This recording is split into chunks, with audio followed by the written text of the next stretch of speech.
back-to-back Stanley Cup champion Florida Panthers, the three-time NBA champion Miami Heat, home of the five-time national champion Miami Hurricanes, and Miami Hurricanes basketball.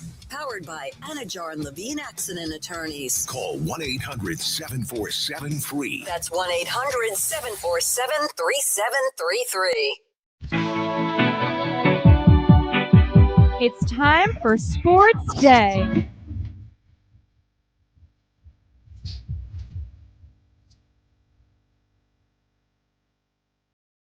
Turn it up. It's Sports Day with Dan Day. The Miami Heat did exactly what we thought they were going to do. We called them out yesterday as a play-in team and then said, you know what, Vlad? They're probably going to go out there and beat the Rockets, and then they're going to get a back-to-back at home against the Nets, get those wins, and everyone's going to say, listen, you guys said all this stuff, and look what they're doing now. I have no doubt that they won last night, and they were going to win last night. I have no doubt they'll beat Brooklyn, and then I have no doubt they'll go on a 2 or 3 game losing streak. That's just the way the Miami Heat are. But congratulations. Hopefully those guys heard us, and they played with some fire and some execution last night and beat the Houston Rockets. So now let's call out the Florida Panthers. Florida Panthers, you need 28 points in 23 games. You better be able to do it. If not, you're not even going to make the playoffs. So maybe tonight they'll hear us and against the Islanders, make a little bit of a move, get those 2 points closer to the playoffs. Are they listening? I'm glad you're listening, though. Where you at? I am Dan Day, along with my cousin Vladimir Louison. We are here till 4 o'clock, rocking and rolling and partying with you. Whew, man. So much going on now. So much good stuff. Yesterday, we had a lot of negative stuff to talk about. Today, some positive stuff. Miami Heat getting their act together, at least for one game, against the Houston Rockets. Showed some fight, showed some fire, showed some winning capabilities. And, of course, our Miami Hurricanes basketball team, as good as advertised. You have to really be proud of this Miami Hurricanes basketball team. They have had no letdown this year, other than that Florida State game. But still, that's a rivalry game, so no big deal. Got some wins going on. Feeling pretty good. It was a good Saturday. It was a good Saturday. I was happy. It was a good Saturday, better than the night before. Whew. Friday night was a little rough. Friday night was rough. So yeah, this was a good Saturday. Both the basketball teams, professionally and collegiate, they won. They handled their business. Nice little Tyler Hero.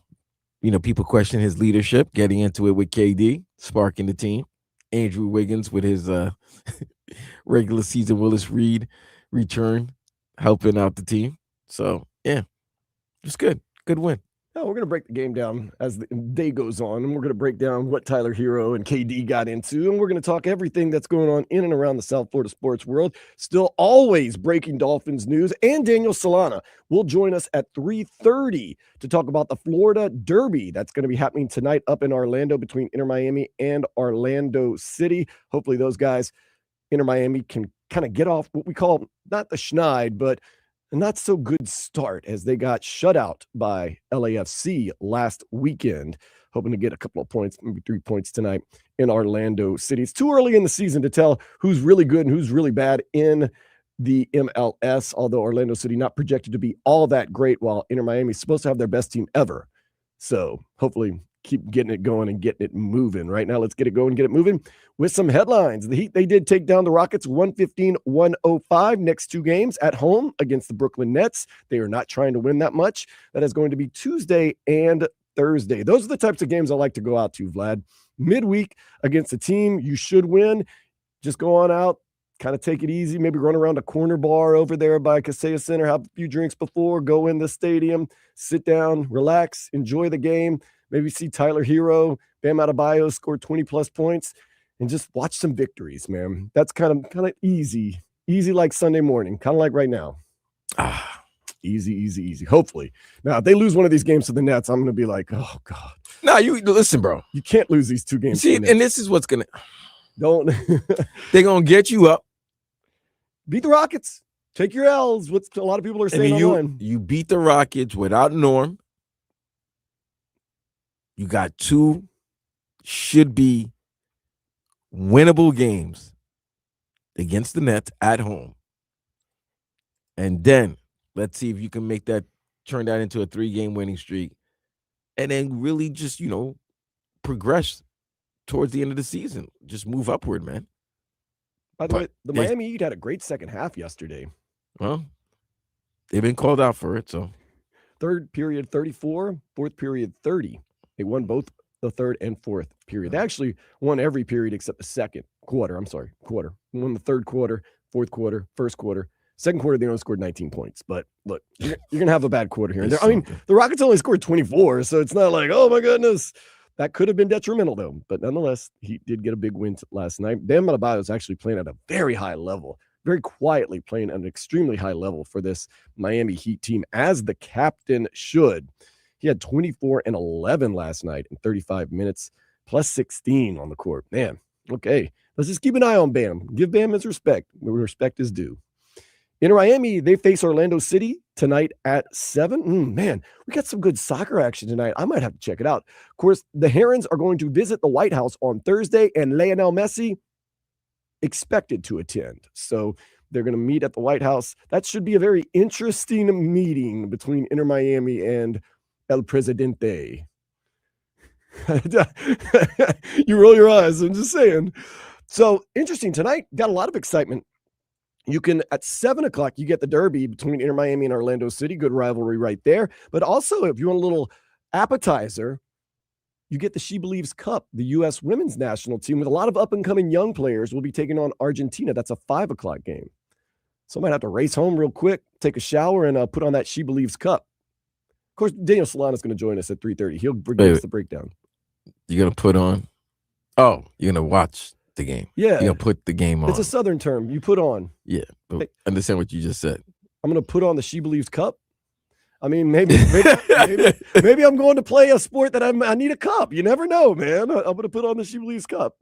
It was like you just said that like a straight line, like a straight sentence. There was no comma, there was no pause, just nothing. So I was like, wait, what? It was meant what it was meant to say. I meant exactly what I said. So that's a good 5 o'clock. And then that'll roll exactly into, because soccer is a 2-hour game at the longest, right into Inter Miami. So I had to fire up the old computer and maybe blare some Willie Colon in the background. And I might want to hear the commentary on those. I'll see.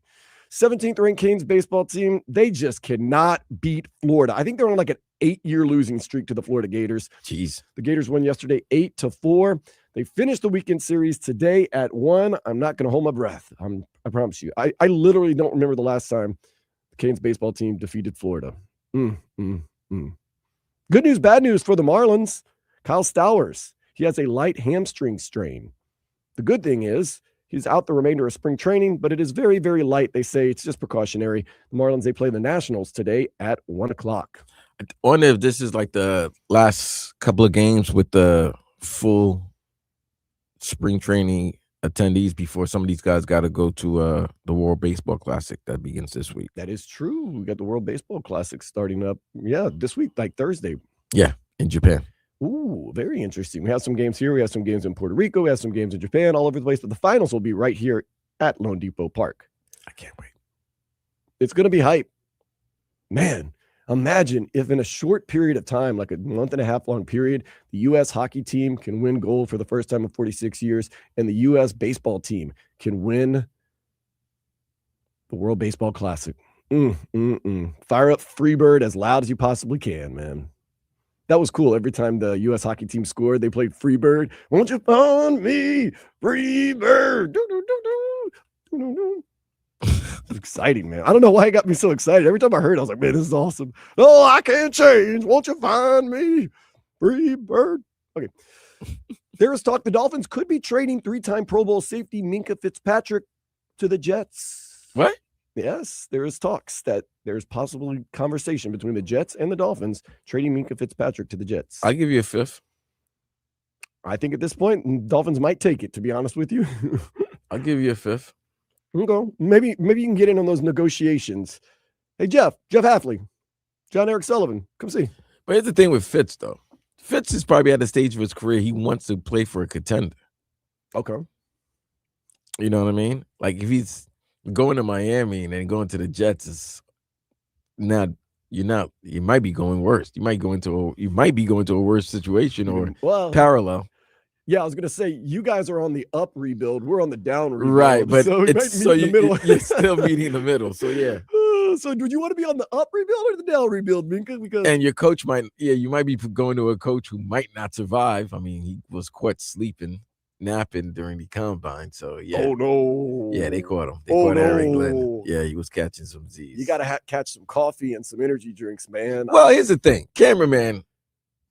That's not your job. No, that is your job. Nah, that's not your job. Your job is to tell the story of the combine. So that's the players, not the coaches. No, the whole thing. Nah. Man, if you're a cameraman, that is gold. I mean, I guess, but Everyone wants to go viral. Pause. no, they don't. That's the thing. No, I'm they talking don't. about if you're shooting pictures or camera or anything like that. And you remember, you're working for the NFL. That's not good for the NFL to show them one of their guys. And if you do have to possibly go shoot a Jets game, it's not going to be friendly if you do go to that. Yeah. So no New Yorkers. And then you wonder what. And then if you don't get access from the Jets or Aaron Glenn, you'll want to know why. There it is. But okay. But Minka, I think you might want to go to a contender. He had a good year last year. I didn't say great. He had a good year. I don't know how his started off slow. His heart muscle. Some people would question his heart muscle, but yeah, started off very slow. He had some good stuff there. It is projected that the Panthers need, like I said, 28 points in the final 23 games of the season to make the playoffs. They face the New York Islanders. Good Islanders team, by the way, today at 6:30. So maybe 2 points today. Start racking up some points. You need supposedly 28 in 23 games. So, okay. Carson Beck threw at the combine yesterday and says he has met with the Dolphins during the week in Indianapolis. So a lot of the Miami Hurricanes guys have met with the Dolphins. Francis Mauigoa, Ruben Bain Jr., Carson Beck met with the Dolphins just in case. You never know. Never know. And like I said earlier, U.S. women's team, their soccer team is going to be taking on Argentina at the She Believes Cup today at 5 o'clock. I might put that on. Do you think there's people, I mean, I know there's people hyped up, but do you think like in my neighborhood as I walk around, anytime Argentina national team plays, it's on all the TVs? Do you think that this She Believes Cup is going to be on all the TVs? Yeah, probably, because it'll probably leading right into the Miami Orlando FC game. Because then it has the whole Messi tie too. So it's kind of like an Argentine afternoon. It's an Argentine afternoon. Delight. They get to see their national team, and then they get to see their favorite player. The women's national team, and then I would say one of the most famous Argentinian people of all time. Their favorite player. I mean, right now, I didn't say the most famous favorite player of all time. I said one of. He's their favorite player right now. Yeah, I mean, you got Maradona. I'm saying right now, like currently playing. No, but yeah. Oh, yeah, of course. Yes. Yes. I'm saying one of, and I'm not talking about all time. If we're talking about all time, then you bring in Maradona and all the other greats. I'm talking about just now. That this is their guy. That's the guy they love. I'm not treading on dangerous territory. It sounds like you're trying to pull me in from dangerous territory. I'm not treading on dangerous territory. No, I mean, you asked them right now who's their favorite player. Right now, what about Rodrigo DePaul? It's not more famous. Not their favorite player. I'm trying to compare anybody to Messi. You can't. You can't. All right, I don't understand why. Like I'm trying to figure. No, I that's not even what I said. I said one of the most famous Argentinians of all time. Wasn't talking about all time. Just talking about currently, right now. Ojora, he's their favorite player. Okay. You see nothing but 10 jerseys all across the world. Every once in a while, and I mean once in a while, I will see an Argentine kit, and someone will have like a Di Maria kit on or something like that. I'm like, whoa, that is a curved ball. But yeah, it's all tins everywhere. Tins everywhere. Every once in a while, I still see they'll hold out to like a PSG Messi jersey. I'm like, whoa, man, that's past. That's past. That's probably was on clearance and they got it. Got it on the cheap. One guy's walking down the street with a Messi PSG and another guy with a Mbappe PSG. Like, that's past, man. Like $20 now. Get that thing for free. Pretty much. That being said, let's go ahead and take a step into the day spa. Oh, this is an interesting one. A set of conjoined twins, Mia and Leah. Okay. They share that private part. They decided not to be sexual because it's too odd for them. And if they get pregnant, they could both die. So they only date asexual people.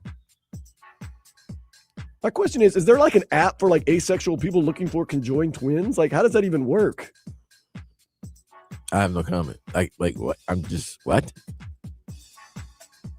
Like, life is very bad for them. It sounds like it's complicated. Very. Speaking of complicated. Yeah, at least they're connected to the hip. Same heart. Speaking of complicated, this Tua Tagovailoa situation in Miami remains complicated. Some light has somewhat been shed on what the future for this Dolphins organization and numero uno could be. We'll talk about that next here on 104.3 FM WQAM.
Combine has everyone that is anyone in the NFL and covering the NFL in Indianapolis, Indiana, St. Elmo's, and Buffalo Wild Wings for days.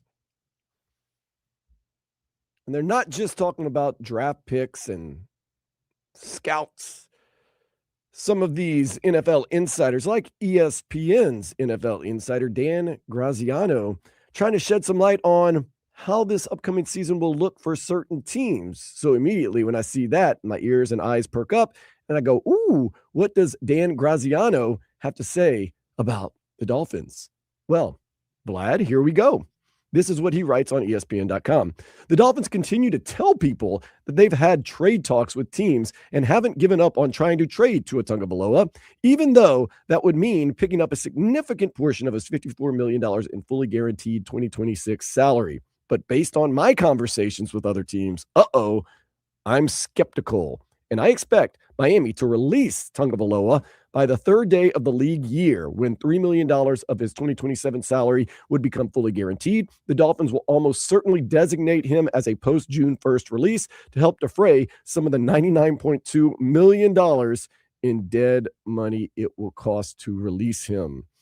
He goes on more. Miami could, and he stresses, could make a contract offer to free agent quarterback Malik Willis, but that Tua Tagovailoa dead money could also necessitate the team spending little on the position for 2026.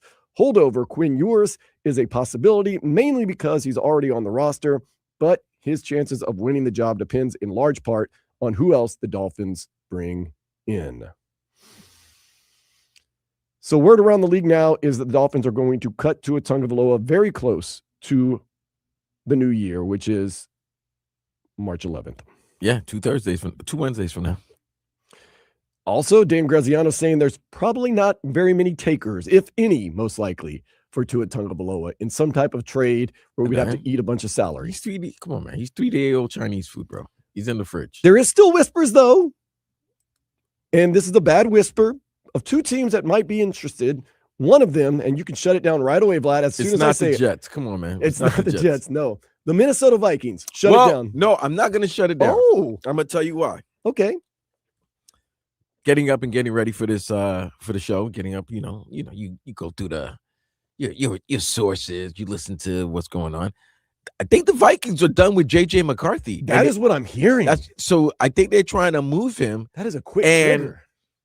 The rumors are an old 41-year-old ayahuasca quarterback who flirted with them last season is in talks. There's rumors that he might be interested. And I think for some reason, I love Kevin O'Connell. I think he's a hell of a coach, but he's also a quarterback whisperer. I think he feels like he can work with one Tua Tagovailoa. I just have a problem with the fact that it's not where he's playing, because they play in a dome. It's the other teams that he would have to face. And you'd be held to play in Green Bay and Chicago in the winter. It's just not good, bro. Just not good. And they're going to have games. They're going to have those games late. So really it comes down to what Kevin O'Connell wants, because as we said, he is the quarterback whisperer, and it looks like on the table for Minnesota, although I think they're getting off of J.J. McCarthy a little too early, but they know a little more than I do, I guess. But it looks like Kevin O'Connell is going to look at his options: Tua Tagovailoa, Kyler Murray, Geno Smith, Kirk Cousins. Now, we know he already has a relationship with Kirk Cousins. But would Kirk... An older, more decrepit Kirk Cousins... Does Kirk want to go back? I think he does. He had his best years there. Minnesota has the offense, but they're also losing some players. They're letting what's his name, Javon Hargrove, go, and he was a key defensive player. And he just told Aaron Jones that if they can't find a trade, they're gonna let him go by the time the new year starts. So we shall see. And once again, the reason I thought you were going to shut it down, the reason I think it probably will not work is in the YouTube. B-Flow. Anthony Yah 4093 says, let's not forget Brian Flores. Well, that's that also. The only thing is this: they're going to be in different rooms, different sides. Of course, they will see each other on the practice field. We know how Flo. So you don't think somebody's going to want to make somebody look bad during practice? Oh yeah, during training camp. By the way, Tua did publicly state that Brian Flores is a terrible person. Yeah, his words, not mine. Nah, that's not a conversation that can be had over after 2 years about my comments. Oh, I didn't want you to take my comment. Nah, honestly, Vlad, if you publicly called me a terrible person, and meant it like that, I don't know how long it would take me to heal and forgive you. Like when I say forgive, of course I forgive. Good Lord, it's Sunday. But like to be okay with you. No, because how long it would take. Here's the thing, though, Dan. There's certain things. No, if you say it, and then you immediately or you quickly or even a couple of months later you hit me up and say, you know what, I think those comments I made, they weren't called for, or was not needed to be said publicly, or something I should have talked to you, whatever. I can understand that. But after a while, 2 years after the fact, I'm not even thinking about it anymore. But now that I see you, or now that it's mentioned, yeah, I'm gonna be like, no, we're not over that. Brian Flores had to leave practice and have a press conference simply to respond to what Tua did. You think that man wanted to leave practice and, as a defensive coordinator, have a press conference? Hell no, he didn't. So that's going to be tough right there. The only other team that they say could possibly be interested realistically in Tua Tagovailoa is the Atlanta Falcons. That might be the best move. Kevin Stefanski, Drake London, Kyle Pitts, Bijan Robinson. And those receivers probably already are used to a left-handed quarterback already. So you're indoors and you get road games in a dome against the New Orleans Saints. And you're not really Tampa going Bay against Buccaneers great quarterbacks in that division. Right. Well, Baker. Tyler Shuck might be great. Baker. I mean, you know what? I'm not going to knock your quarterback. He played very well in the second half of the season for the Saints. So I'm not going to, I'm not going to insult him like that. But Bryce Young, although Carolina was a playoff team last year. They were. You're indoors. You play some dome teams. You play Tampa Bay, Carolina. If you can get them early in the season, yeah, you don't have a great quarterback. I mean, you don't have to worry about the weather like that. That might be his best landing spot. Can we get a trade? I mean, I would love to see Tua Tagovailoa on the Falcons for personal reasons. I would love to have the Falcons have to go through what we went through the past 6 years. But he would still be a backup to Michael Penix Jr., right? Well, Penix hurt his knee. He's still not healthy? I don't know if he'll be healthy by the start of camp. They're going to have 8 quarterbacks on their roster. And you know what? That's what they're going to do. I think a lot of teams are going to be doing that. You heard the Dolphins, are going to draft a quarterback. Don't know what round they're going to draft them, but they're going to draft one. So, yeah. So it's looking like NFL insiders, and usually NFL insiders are pretty darn good. Dan Graziano is not going to come out and say something just crazy that he doesn't have some type of backing to. Absolutely. That they're most likely going to. Come on, man. They all went to St. Elmo's, man. They were drinking so much bourbon and whiskey. Come on, man. That's their favorite time of the year. Execs are just telling them everything. Everything. Shot. Buy them shots. They're going to give you shots. Whiskey neat, baby. Dan's got a credit card bill out of this world, but he's got so many tidbits of information. It's great, man. So our dude Omar Kelly writes in the Miami Herald, which you should always check out Omar anytime he is writing in the Herald or anytime he's on the airwaves right here at 104.3 FM WQAM or 560 WQAM.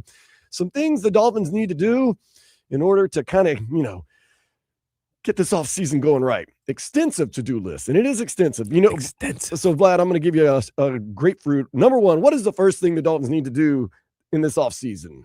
Find a quarterback. That's right. And we've already kind of found out probably going to cut him, so I'm not going to go through this. This one surprised me. Omar says rebuild the offensive line. A couple of weeks ago, he was telling me the offensive line was okay for the Miami Dolphins, but really? He says Patrick Paul, of course, unbelievable. Aaron Brewer, he was fantastic. They got to find a way to keep them, of course. Dolphins seemingly are going to try to shake down Austin Jackson if he can stay healthy. Then they got to find 2 strong caliber offensive guards and add a pair backup offensive tackles this offseason. And the franchise must do it on the cheap. Of course, everything must be done on the cheap because we're in cap hell. You got to find receivers. Or you got to give Malik Washington an extensive role in the offense. I mean, who do you have other than Jalen Waddle? Do you still have Darren Waller? Nah, they're talking about Darren Waller's probably not coming back. Okay. That's what my sources have been telling me. I don't know, though. Okay. Darren Waller's a curious case. Let's just put it that way. So, yeah, okay. So you have 2 weapons in your offense right now. So is Achane and Waddle. Would you take a flyer, just a flyer, on a guy that's kind of worn out his welcome in Buffalo, Keon Coleman, and say Malik Washington or Keon Coleman? Was Keon a second-round pick? I thought he was a first-round pick. No, he's a second round. He was second, 33rd overall. So this is his 3rd season. So he needs to.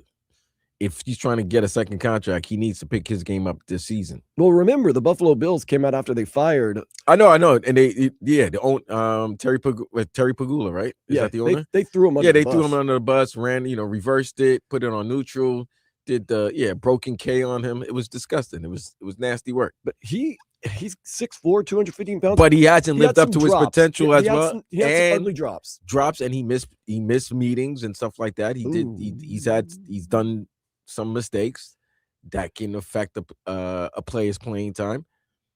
I don't know. It all depends on what y'all got to give up to get him. Well, like I'm saying, if you have a choice between Malik Washington or Keon Coleman, well, it's all up to this new regime. If they feel like Malik is the guy or fits this type of scheme that they want to run. If not, they're gonna look out and try to find players. I won't be shocked if they try to bring players from Green Bay. I think Romeo. I want to know what Romeo Dobbs' contract situation, because I think he might be available. But I didn't realize how limited offensively with the players that you have right now. Yeah.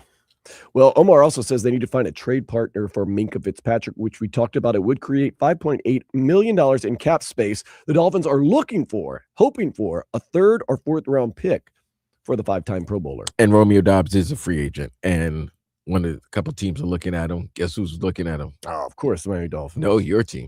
Oh, Saints are looking at him. Okay. Here's an interesting one, which you and I don't think will happen. Extend Devon Achane or trade him. I don't think either is going to happen, though. You can hold him for another year or two. You still can franchise him. That's what I was thinking. So maybe you pay him early, save some money. Well, it depends on what teams are willing to give you for Devon.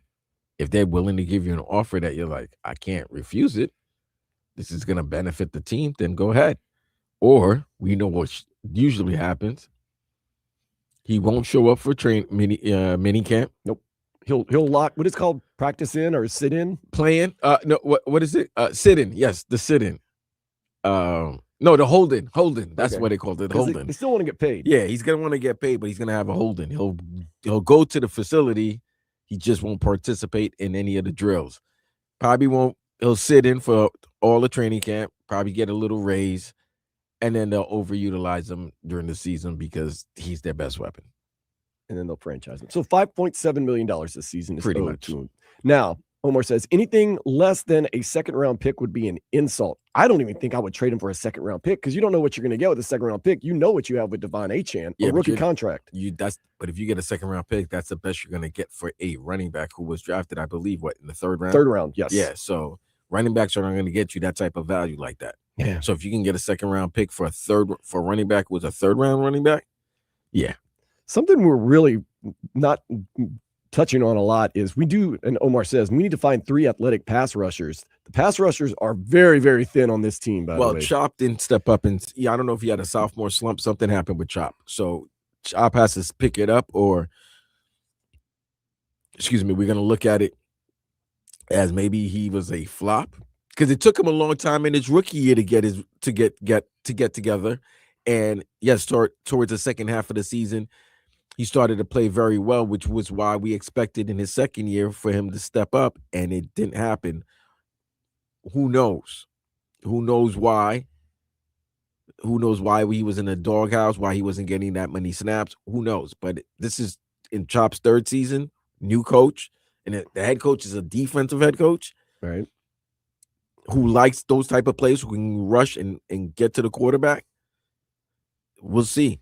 But this is a big year for Chop. Chop Robinson and Derek McClendon are the only edge rushers that we have on the team, although Omar says we could probably re-sign Cameron Good and Quentin Bell for a league minimum. Shouldn't be too challenging. Probably going to have to go through the draft on this one. We're probably going to have to go and draft another edge rusher somewhere early in the top 3 rounds, I would think, if you're the Miami Dolphins, because you really need help. And like I said, you said Chop, he's had a half a good season. In 2 years, he's had a half a good season. And like the rest a good of the time, 5 weeks. And the rest of the time, he's been a ghost.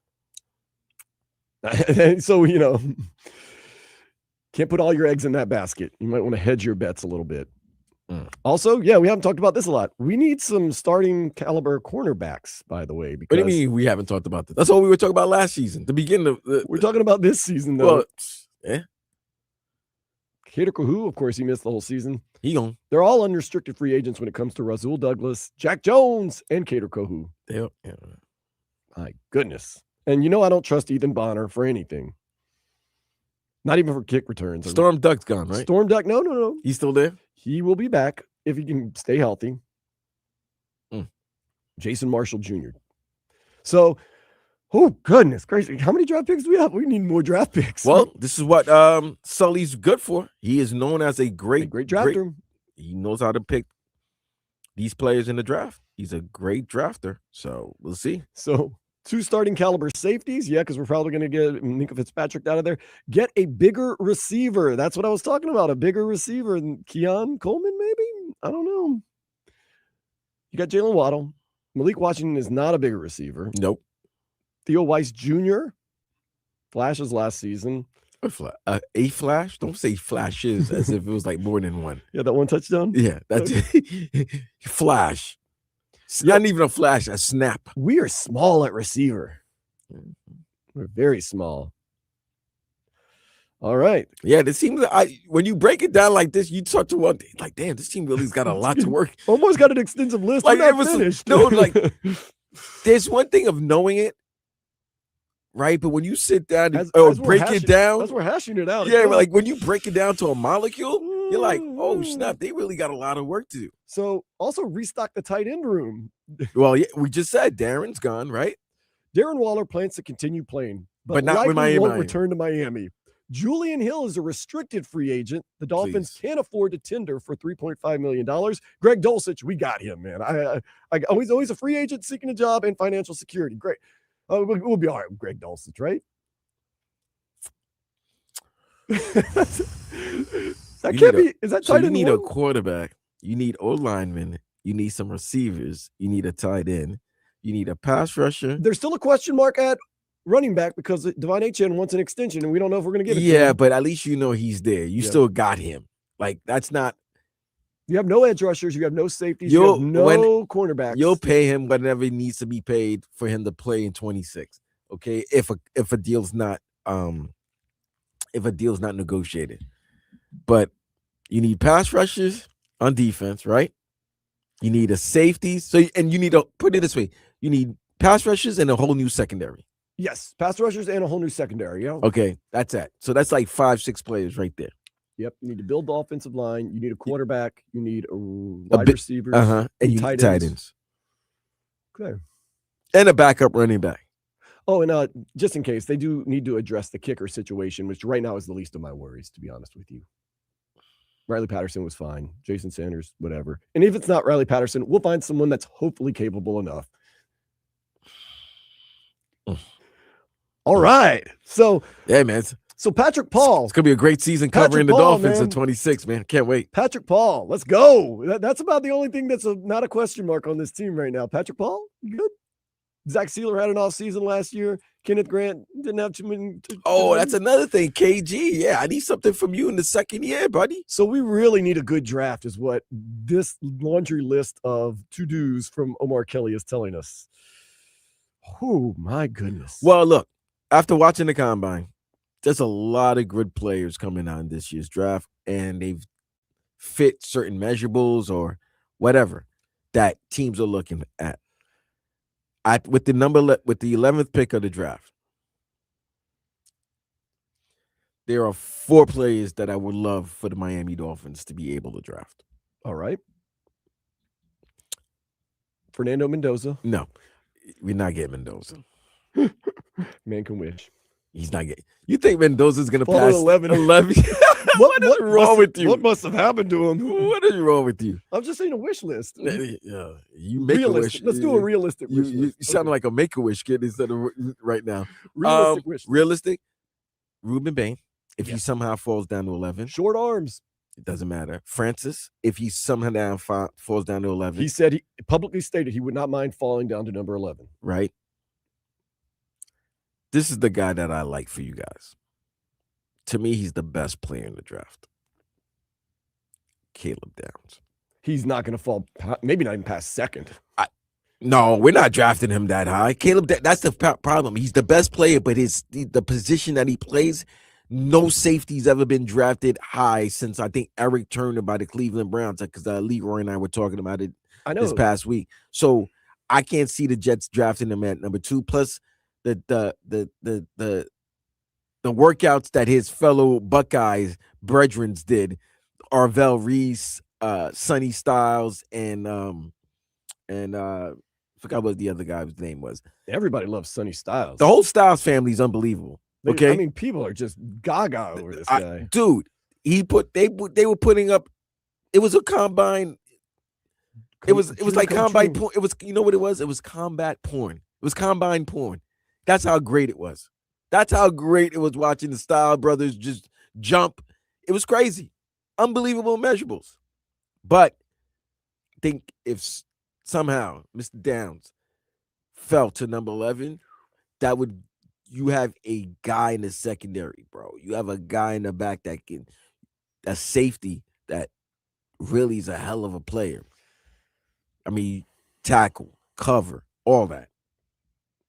Should be interesting. Now, if you're a Dolphins fan and you're hearing this and you're wanting to take cyanide and you're ready to blow up the whole season, just know this. We're not the only team that has tons of question marks at this point in the offseason. Every team has a question mark. Because there's a ton of drafting, there's a ton of free agency, there's a whole lot of roster holes for everyone right now. So for anyone to get totally freaked out, you should be a little nervous if you're a Dolphins fan. I will admit that. But you're not alone. Let's just put it that way. You are not alone.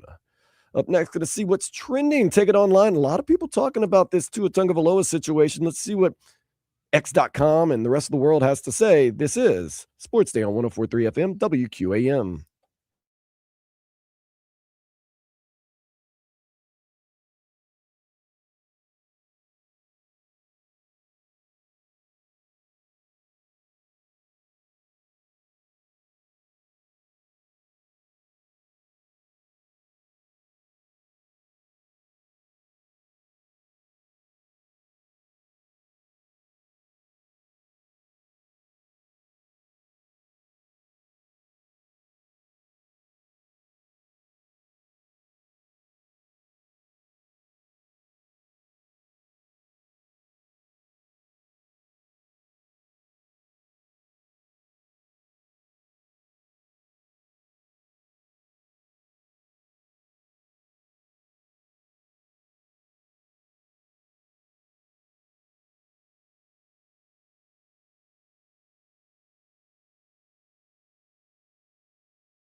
Man, loose lips sink ships.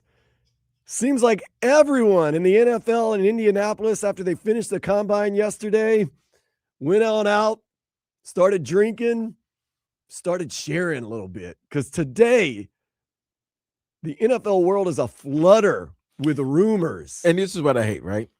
I don't hate it. I'm going to tell you what I hate, right? There's still one more day of NFL Combine, but it's the O-lineman. Nobody cares about the fat boys. Yeah, so they're like, that's why all the rumors and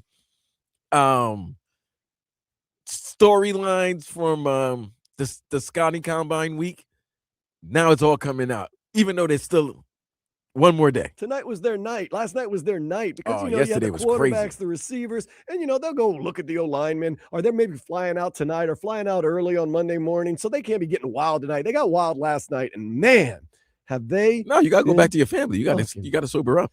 Yahoo Sports on Twitter. Of course, he's at Vlad2078. I am at Dan Day Radio. I'm just going to go through some of them, and a lot of them are about Tua, but we'll go through some of them all together. Lions running back David Montgomery, quote unquote, wants out of Detroit, per Jeremy Fowler of ESPN, and Detroit would want a day 3 pick in return. Montgomery has seen his carries reduced in each of the last 2 seasons. Yeah, Jahmyr Gibbs is the better running back. There you go. Sleeper NFL says an NFL head coach told Jeremy Fowler. So Jeremy Fowler's out there working the streets. Jeremy Fowler's the goods, man.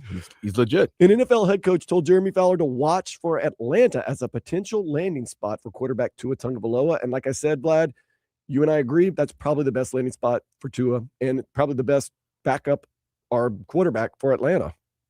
It makes sense. It makes sense out of all the play, It really does. For him, if he's looking for a place. It really does make a whole lot of sense. Jeremy Fowler has tweeted out his own tweet. Kyler Murray and Geno Smith are strong considerations for the Vikings at QB, with Tua Tagovailoa and Kirk Cousins on the radar as well. That and much is our scouting combine notebook. So he goes on to explain. So they're saying Kyler Murray and Geno Smith are maybe the 2 preferred Vikings quarterbacks. Which makes sense. I think he could work wonders with Kyler. I just don't know if Kirk wants to go back because his whole family moved to Atlanta. That's where the wife was from for everything like that. Now, it's better to go to a place than to a whole new place, but he also wants to go to a contender. That's a tough-ass division that he's in. All 4 teams were 500 or better. Detroit came in last place. And they were 9-8. Yeah. That's the crazy part. As much as everybody wants to rip Minnesota, because they had won 14 games with Sam. With all of McCarthy's inconsistencies, he finished the years very well. Yeah. And they finished 3rd in that division. So, yeah, the winning record. Marcel Louis-Jacques. My guy. John Eric Sullivan, when asked whether the Dolphins could make Tua's dead cap hit work this year, his response, "You can make it work, but it's not likely. I'll say that. All signs pointing towards a trade or post June 1st release." Tua Tagovailoa. Not looking good for old Tua here in Miami. I'll put it that way. Didn't look too good the past 2 seasons anyway. So Fins Extra, an anonymous NFL head coach, has named the Atlanta Falcons as the team to watch for once Tua Tagovailoa is released by the Dolphins. So maybe the Falcons are just sitting and waiting patiently. Dude, a lot of teams are. Everybody knows you guys. Listen. But if you have interest in them, why not? Because Dan, why do I have to give up something when I can grab it for free? Because somebody else might bid you on the free. Well, if that's the case, that's the case. I don't got to give up something. Why would I give up something when I know you got to get rid of something? That makes no sense. Why would I? I'm jeopardizing myself. I'm saying it only takes one taker. That's what I'm saying. And none of these guys want to be a taker. They know you got to get rid of them. So why I got to give you something for your mistake? Here we go. Rich Samini. Yeah. Dolphins safety Minkah Fitzpatrick, who could be trade/released, is a potential name to watch for the Jets. So, yeah, if you're going to release Minkah, I don't got to trade for Minkah. Maybe a 4th-round pick? No. That doesn't interest you? No. No 4th round? Mm-mm. That's what they say, that Dolphins are looking 3rd or 4th-round pick for Minkah. You'd be lucky to get a 5th or 6th. And Minkah's looking for one more big deal. He's 28. Right. He kind of got a deal here in Miami. He only got a raise. He didn't get a big deal. He got a raise. Okay. Dolphins talk. And there's cheaper safeties than him. Supposedly, the younger. At Dolphins talk, says ESPN report, Miami is definitely in on Malik Willis. Yeah. I mean, they'd like him. I just don't know if the money's going to work. Well, they gotta finagle their way. Ooh, what about Adam Schefter? Breaking news: the Vikings are releasing. Yeah, I told you. Star running back Aaron Jones and defensive tackle Javon Hargrave. I said that. I know, but that's interesting now. No, I told you that they're looking for trade options, and if they can't find trade, they're gonna release them. But can we get him at a price? I'm talking not so much about Aaron Jones, but Javon Hargrave. Possible at the right price, right? Maybe right as a price if the price is right. Ben Volen. At Ben Volen. Okay. There's one solution for the Cardinals and Dolphins. I just can't shake. A Tua for to Arizona trade. No way. Each team pays out the contract and known then for the other guy for league minimum. Known for known. Only a 1-year commitment. That's what I think. That's what as a Dolphins known for known. That's what I want. They get to see you get more mobile Tua, and they get what? More accurate Kyler Murray. There you go. I mean, look, both teams are drawing at straws right now. I mean, let's see. Why would you want to? I just don't think you want another short quarterback for a year. That's what Ben Volen is saying. It's for 1 year. 1 year, give it a go. It's a bridge quarterback situation, most likely anyway. Time out. So each team is paying the other player's contract. Well, I mean, think about it. The Cardinals are gonna whoever the Cardinals trade Kyler Murray to, they're gonna have to eat a lot of that contract. Well, both teams are gonna have to eat a lot of contracts. So why not? So why would I want to? That's just weird. So the Dolphins are gonna trade Tua to the Arizona Cardinals and eat a lot of that Tua contract, while the Cardinals are trading Kyler Murray to the Dolphins and eating a lot of the Kyler. They might as well just keep both quarterbacks if they're gonna have to pay that. They're going to have to pay the money. Both of them need a fresh start, they said. Look, for a year, let's see what happens. Maybe Kyler comes here and balls out. Maybe Tua goes there and balls out. I can't believe this. I think it would be fun. I don't think it's going to happen. I'm just saying it'd be fun. Crazy. Just be fun. I would not advise that. The reports, Dan Graziano, Dolphins expected to work on extension for Devon Achane, center Aaron Brewer, and linebacker Jordan Brooks. Interesting. It's not interesting. You're one of your best players. So you're going to try to make a deal with any of them that you can. And then you just got to see how they are. Maybe certain players, their agents and their representatives are telling them, please don't bother trying to extend me. I don't want to be here anymore. That type of situation. Or I want to be paid top 3, top 5 at my position. So Dan Graziano is saying that the Dolphins could work on that extension with Devon Achane. Could is the key, an optimal word right there. Although we are in hell when it comes to the cap. I don't know, extending a guy who's on a rookie contract, is it's going to make it any better, but okay, we'll see. Just a lot of interesting stuff. It's crazy. The Vikings are looking to move on from J.J. McCarthy and will search for a new starting quarterback to compete with and eventually replace him. Tony Pauline reports. All signs point to JJ's time coming to an end. That's interesting, man. They must see something in him that is just not likable. Because you'd think, with the situation there, they had a winning record last year in the hardest division in football. He's young. They drafted him very highly, and they're ready to move on. That's interesting. It's not that guy. Apparently. So, okay.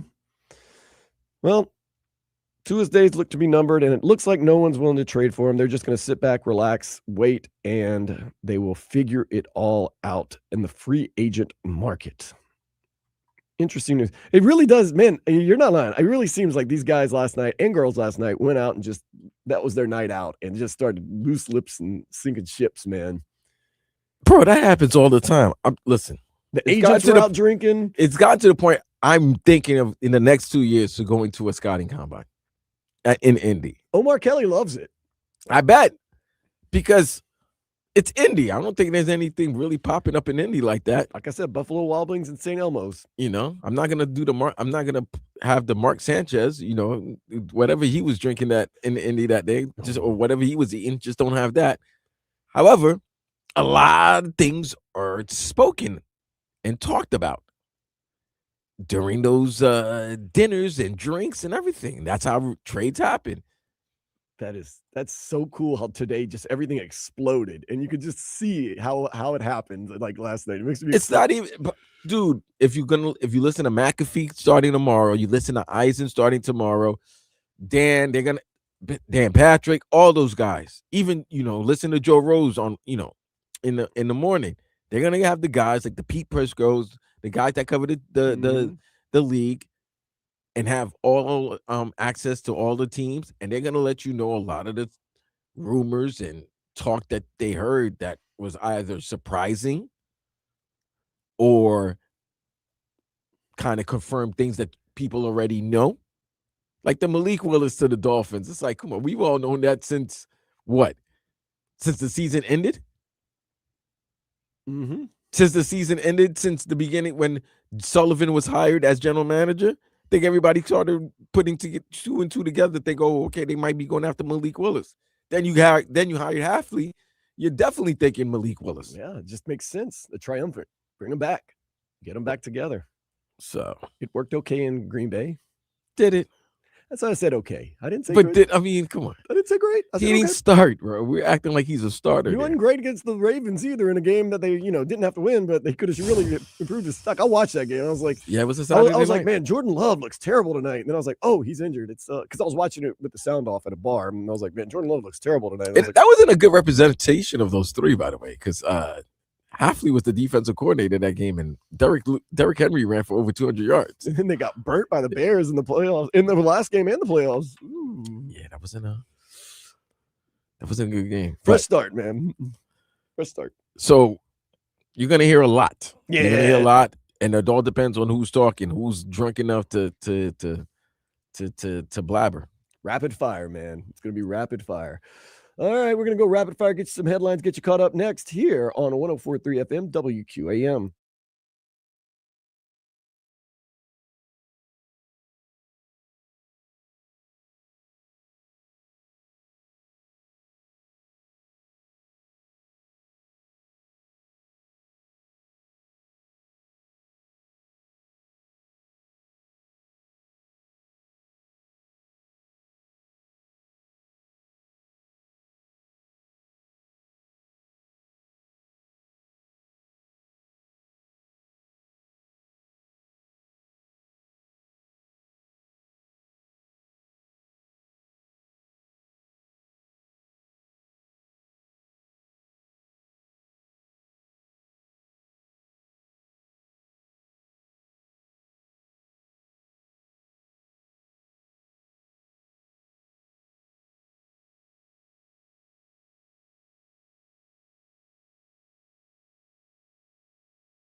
So the big boys, the offensive linemen, it is their day today at the NFL Combine. That means our guy, Francis Malianoa, will be working out for the Scouts. And I didn't know this till recently, Vlad. One of my friends over there at Duffy's Implantation, Coach is his name. He's actually a high school football coach. His son is at the Combine right now.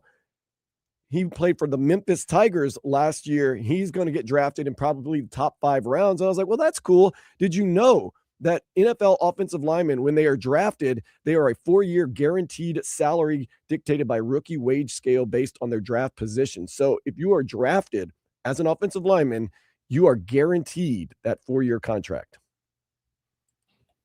Okay. So just keep that in mind. So these guys are really working out for something right there. I did not know that offensive linemen are guaranteed contracts if you're drafted. So that's cool stuff. So, of course, Francis Malianoa is going to be drafted in the first round, so he doesn't have to worry about getting drafted. It's just where he will go. If he falls to number 11, I wouldn't mind it. I did see DJ's mock draft 2.0 does have Caleb. Daniel Jeremiah? I'm sorry? You said DJ? It says DJ's mock draft on So that's Daniel Jeremiah. It does have Caleb Downs going to the Miami Dolphins, as you predicted, if it possibly could happen. Listen, I think he's the best player in the draft. But is he going to be the best pro player? I think he is. He's going to be the best pro player in the draft. He's really good, man. Yeah, I understand that. He's really good. He's the type of, he's like, how would I say, Kyle Hamilton. You remember, like, you know how Kyle Hamilton does for the Ravens right now? He's that, but I think better, maybe more athletic. Remember when Chase Young was the best player in the draft? Yeah. Good player, but is he good? That's what I'm saying. You can be the best player in the draft, but are you going to be the best NFL player? There was a lot of hype with Chase, but I'll give Chase credit that he still had a commendable NFL career. Yeah, very good. Same thing with like Jadeveon Clowney. Jadeveon Clowney, that's the best. Sometimes here's the problem, right? We're all expecting like the number 1 picks to be, and I'm going to use the NBA version, right? We all want our number 1 picks to be like LeBron or Tim Duncan, and sometimes they're just Joe Smith. Yes. Sometimes it's just Elton Brand. They're good. They're not great. Sometimes they're not all world. Anthony Davis. Right. But they're going to get you, they're going to give you, they're going to give you 10 to 12 years. Yeah. So that to me, that's how I look at it. Yeah. So we like hearing from you, 305-567-0560. A couple people have jumped in and they're saying a few things. One person text in, I'm trying to get to it right now. 561 says, we're going to win 4 games with or without Devon Achane.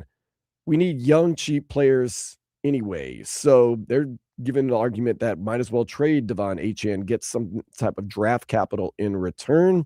561 also texts in, Chop is, well, I'm not going to use that word. Yeah, trash. The new regime wants their players, not Greerites. And I agree. You don't want to, if you're going to lose, you want to lose on your own, like on your own. Of course. On your own account. You don't want the previous players that's going to, who you might not have felt fit your scheme, fit what you're trying to establish.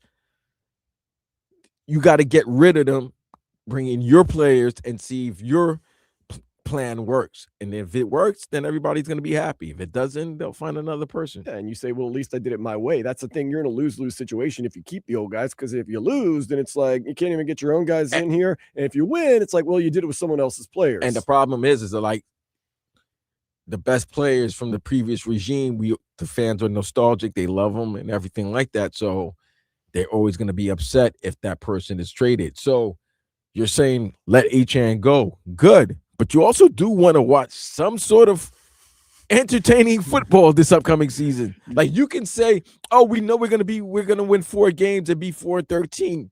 Fine. You can prepare yourself for it, but you're not really prepared because when you have to watch it, you start getting upset. So don't say, oh, I know we're going to win 4 wins. Let's just get rid of everybody and start afresh, start anew and develop these guys. That is great. That is a great mindset to have on March 1st. Yes, you do want to be competitive. September 13th or September 26th, you're not going to have that same mindset. No.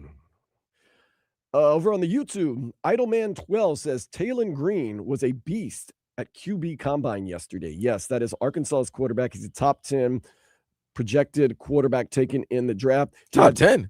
A top 10 projected quarterback. Oh, okay. One of the top 10 quarterbacks in the draft. He was not very good at Arkansas. I am sorry to say I'm saying, yeah, right? And they say his numbers are the best at a quarterback position at a combine since Anthony Richardson. So there you go. Take that for what you want. And then we're gonna just moan that and one then out. we're gonna get, but guys, they develop him and He's only 23. He's only 23. He's less than He's younger than all these guys. Yeah, I know. Nah, I'm willing to take a flyer on him. He's trash. Sorry, some guys are good, some guys aren't. That happens. Okay, well, let's get into this. The Heat, they took down the Rockets 115-105.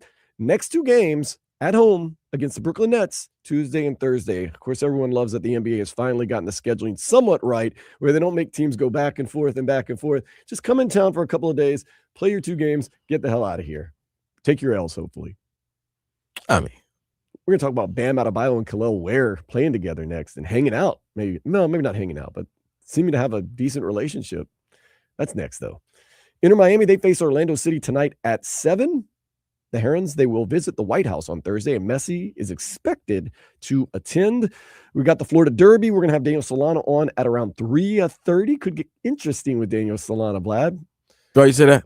Yeah, because you and I are going to get maybe a little crazy in that last hour. I'm having I hope so. I'm having an itch. If you haven't seen me on the YouTube and Twitch, I really literally have an itch on my arm, but I'm getting an itch. Might have to play under protest that last hour. I hope so. And if you're a fan of the longtime fan of the show, you know what playing under protest means, or working under protest. I'm just saying.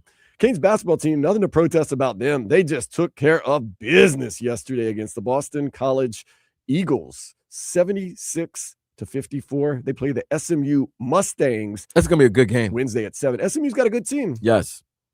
It's going to be a good game. I mean, the Canes have to be very, very close to clinching that double bye and being a top 4. Well, with Virginia, wait, who lost yesterday? Virginia lost bad to Duke. Yeah, but Virginia got the tiebreaker against Miami because they beat them in that on that question, that 3-point foul call late in the game.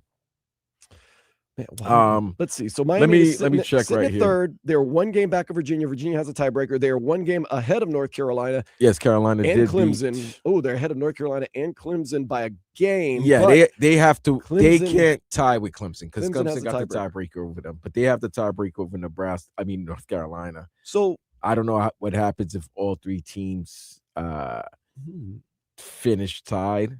I don't know how they break that tiebreaker. But right now they have 2 games left. They have 2 games left, and I just feel like if they win the next 2, they're going to be the 3 seed in the ACC tournament and have the double bye. You feel as though if they win one of the 2, that they'll most likely be in good shape to get that double bye anyway. Yeah, but I mean, who they're playing? They're playing Louisville and they're playing SMU. So, and Louisville for some reason still ranked 20-9 on the season, 9-7 in the ACC, and they're still ranked. 14-2 at home. Luckily, we get them at home where they're 3-7 away. So they're on a 2-game losing streak. But of course, that's next weekend, I should say. So yeah, I would say if you beat SMU in Dallas this coming Tuesday or Wednesday, let's see, I have it right here. They got them Wednesday at 7. You would feel pretty safe that you can get that top 4 seed, which would be nice. I mean, what a turnaround for this Canes basketball team that didn't even go to the tournament last year. That's a great flip. Jay Lucas is probably going to win the ACC Coach of the Year. I would hope so. I mean, unless they want to give it to John Shire for Duke, then I can do that. Whatever. 17th ranked Canes baseball team, they lost to 10th ranked Florida 8-4. If it's not raining, they're going to get underway very soon. Try to salvage a game. Damn, behind you looks gloomy, man. I know. I'm going to stay inside. Looks gloomy. Yeah, it is gloomy. It definitely is gloomy. Not so gloomy for the Marlins. They've got spring training baseball. Kyle Stowers has a light hamstring strain that's going to keep him out the rest of spring training. They do play the Nationals in just a couple of minutes, so they're going to get going up there in the northern parts of South Florida. The Dolphins could be trading Pro Bowl safety Minkah Fitzpatrick Could be to the Jets. Could be anywhere. Minka Fitzpatrick probably not going to be on this team next year. That's pretty safe to say. I don't think he wanted to be on the team. I don't know if he ever wanted to be on the team, period, to be honest. It's real. Like, didn't it take him like 3 weeks to talk after he was traded back to the team? Yeah. Maybe it's one of those things, the universe works in weird ways. Like, no, Minka, you and the Dolphins are forever connected. You can try to leave. You can go somewhere else. You got to come back, though. We'll see. Projected the Panthers need at least 28 points in the final 23 games of the season to make the playoffs. They get started tonight at 6:30 against the New York Islanders. 28 points in 23 games. And you get 2 points for a win, 1 point for a loss in overtime. Tie and lost into overtime, right? So you basically have to score. You have to win a lot of games. You have to win a lot of games. There's 23 games left. 23 games left, and it's projected. And they got to get 28 points? Projected, yeah. So they got to go 14-9? Oh, 14-9. Yeah, okay. That's doable. Right, because that's you said 2 points for a win, right? Yeah, 2 points for a win. And they need 28, right? So 14 times 2, 28. So yeah. So they got to go 14. I think they're supposed to go better than that. I think when we broke it down yesterday, I felt like they needed to go 18-5. Okay, well, I mean, we're talking about we want to be secure in ourselves and, feeling good, But we'll see. It's projected. These are all projections, so we shall see how it goes. Carson Beck threw at the Combine yesterday. How'd he do? From what I saw, it looked good. I mean, you can't really go bad in the Combine.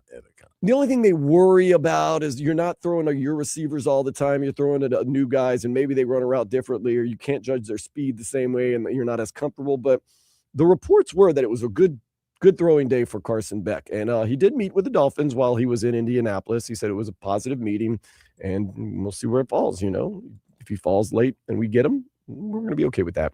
And the U.S. women's national team, we love our ladies' national team. They're taking on Argentina at the She Believes Cup today at 5 o'clock. And it's an interesting women's national team because they're trying some new things. They're going with a younger, more, let's just say, hungrier lineup than some of the players they've had in the past. Some of the players are on maternity leave that we've had in the past, so that kind of has shaken up the lineup. But we'll see how this young edition of the U.S. women's national team does. Trinity's playing? Trinity will be playing, yes. Okay. So she is part of the roster. So, yeah, Trinity Rodman. I saw a guy with a Rodman jersey on today on the way to work. He was fishing off a bridge, right under a sign that says, "Do not fish under the bridge." Which 91 Bulls. 91 Bulls? Yeah. No. The number was 91. Yeah. Oh, okay. Chicago Bulls wearing the 91. They were in the 91. And I figured that was fitting that he was wearing a Rodman jersey and he was fishing off of a bridge that had a sign that said, "Do not fish off the bridge." Yeah, Dennis Rodman don't follow rules. Dennis might be listening right now, He lives here in South Florida. No, he still does. Part of the time. I've seen him out like the Aventura Mall and stuff like that. Everybody's waving at him. It's like a parade. Dennis Rodman's life is like a parade, man. Hey, Dennis, hey, Ware, man. Hey, what's up, man? How you doing? Speaking of life being a parade, let's go ahead and take a step into the day spa.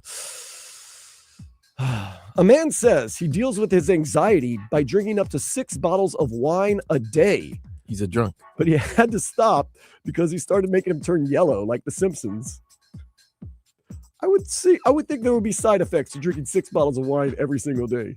Damn, he turned yellow. He started turning yellow. All the acids and all the stuff that's in there. Yeah, it got him good, man. Is there better ways to handle anxiety than drinking 6 bottles of wine? I would hope so. I don't think that's a doctor recommended cure. Like, go smoke, man. I mean, or maybe go see a doctor. Yeah, see a therapist. Or maybe 3 bottles of wine and 6 smoke. bottles of wine is crazy. 2-3 bottles of wine and some smoke. Maybe That's even. I mean, that'll level you out, right? Nah, you don't even. Oh, I don't know though. Smoking some people get paranoid, depending on what you're smoking. Bro, 6 bottles of wine? How do you have that much room? Guy's got anxiety. What can I say? Heat fans, less anxiety after a win last night against the Houston Rockets, and how they did it was also very interesting. We're going to touch on that next here on Sports Day 104.3 FM, WQAM.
We are seeing the light when it comes to the Miami Heat, one of their biggest wins of the season last night, as they had a pretty complete game against the Houston Rockets. And one of the other reasons why we were so excited, not just because of the win, but because it seems like Eric Spoelstra is getting more and more willing to play Bam Adebayo and Kel'el Ware together, which, remember, when we drafted Kel'el Ware, that was the whole point.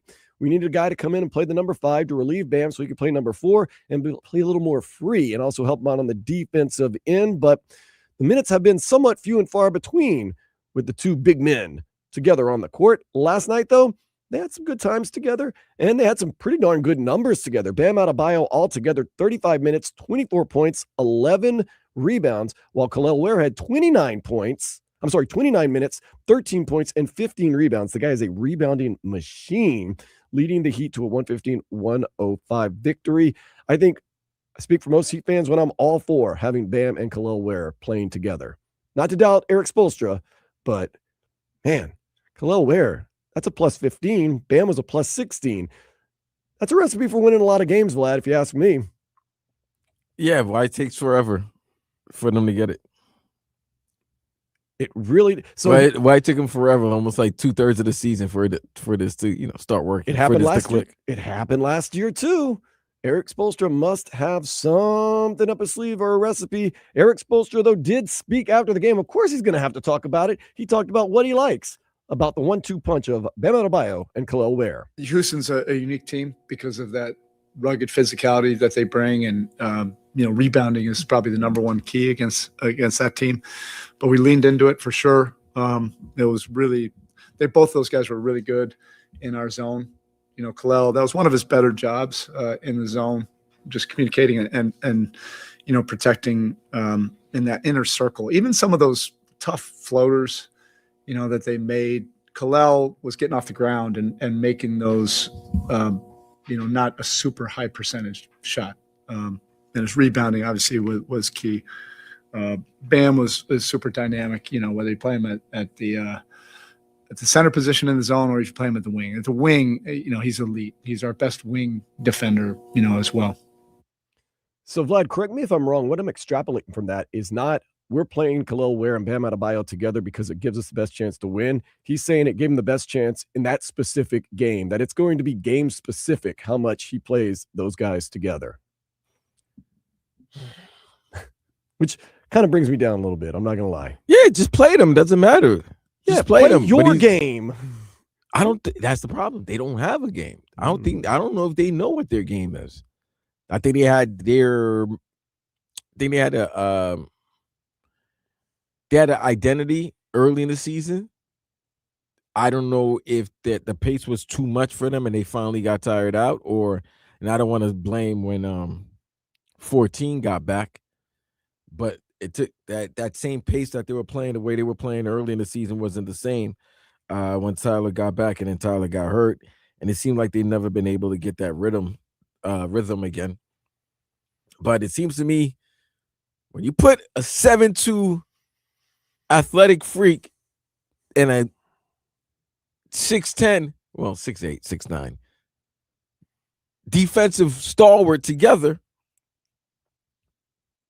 usually means teams aren't really going down the lane on you guys. It's going to be hard to score inside. It's hard to score in the paint. And Kel'el Ware is athletic, like you said, athletic as hell.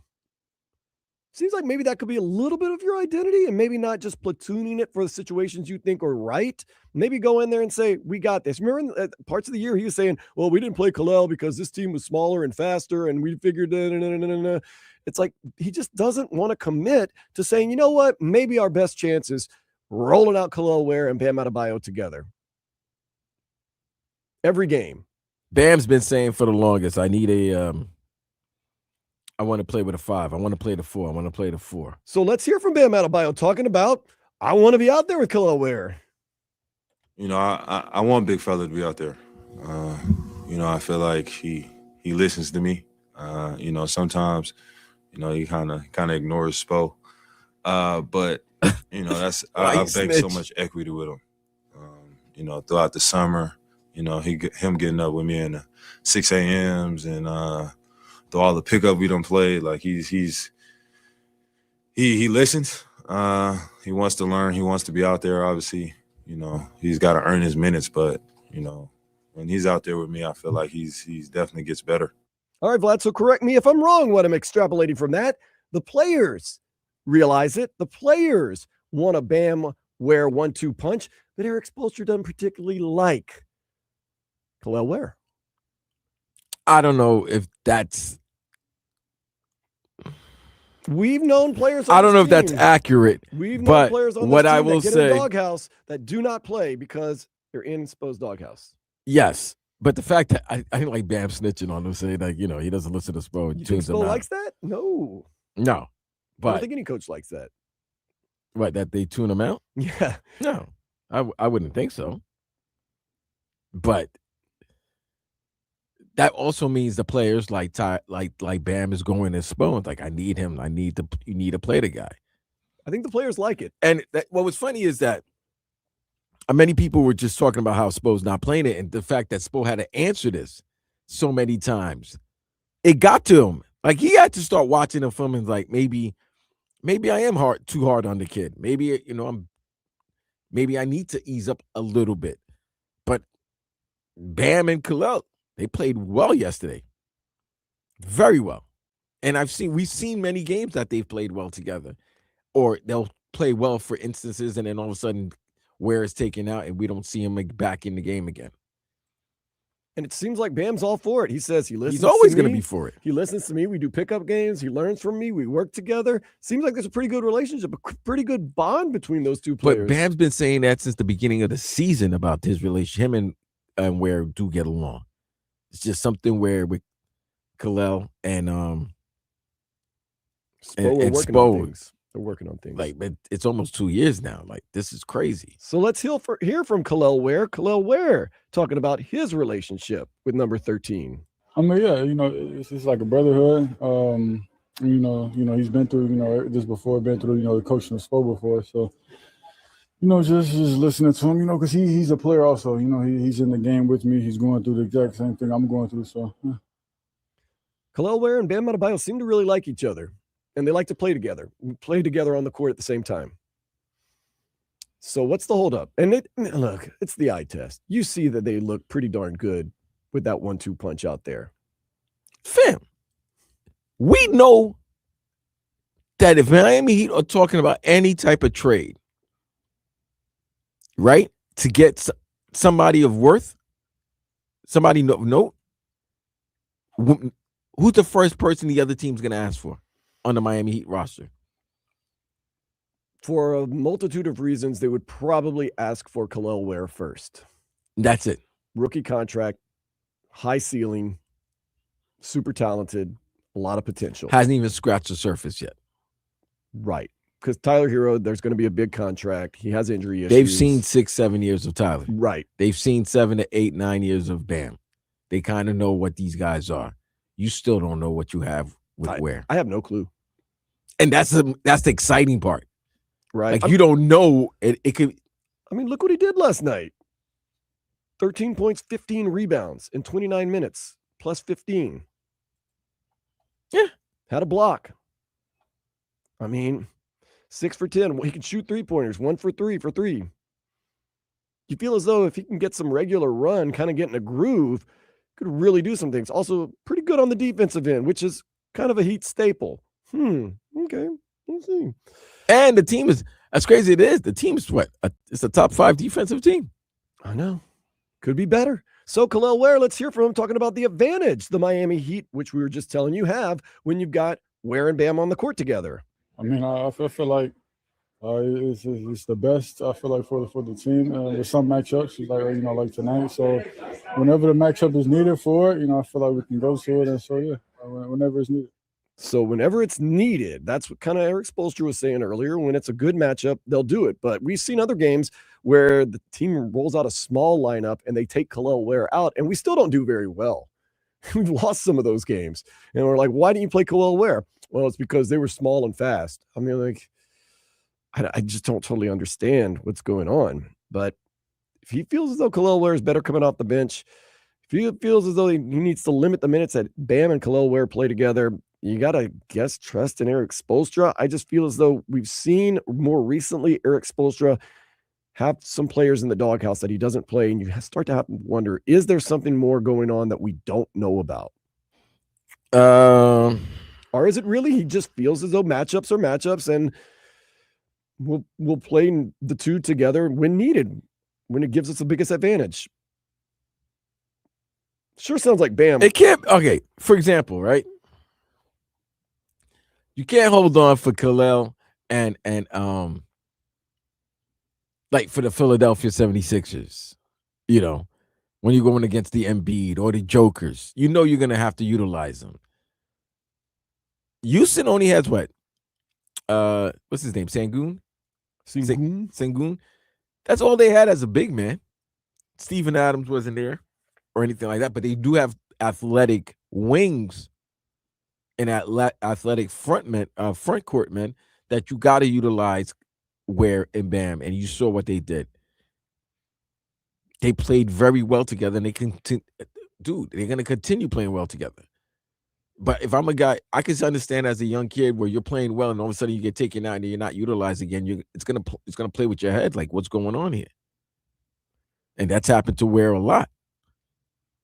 So in the 16 minutes that Bam Adebayo and Khalil Ware were on the court together, the Heat outscored the Rockets by 21 points. And that's a good Rockets team. Yeah. I mean, the numbers are the numbers.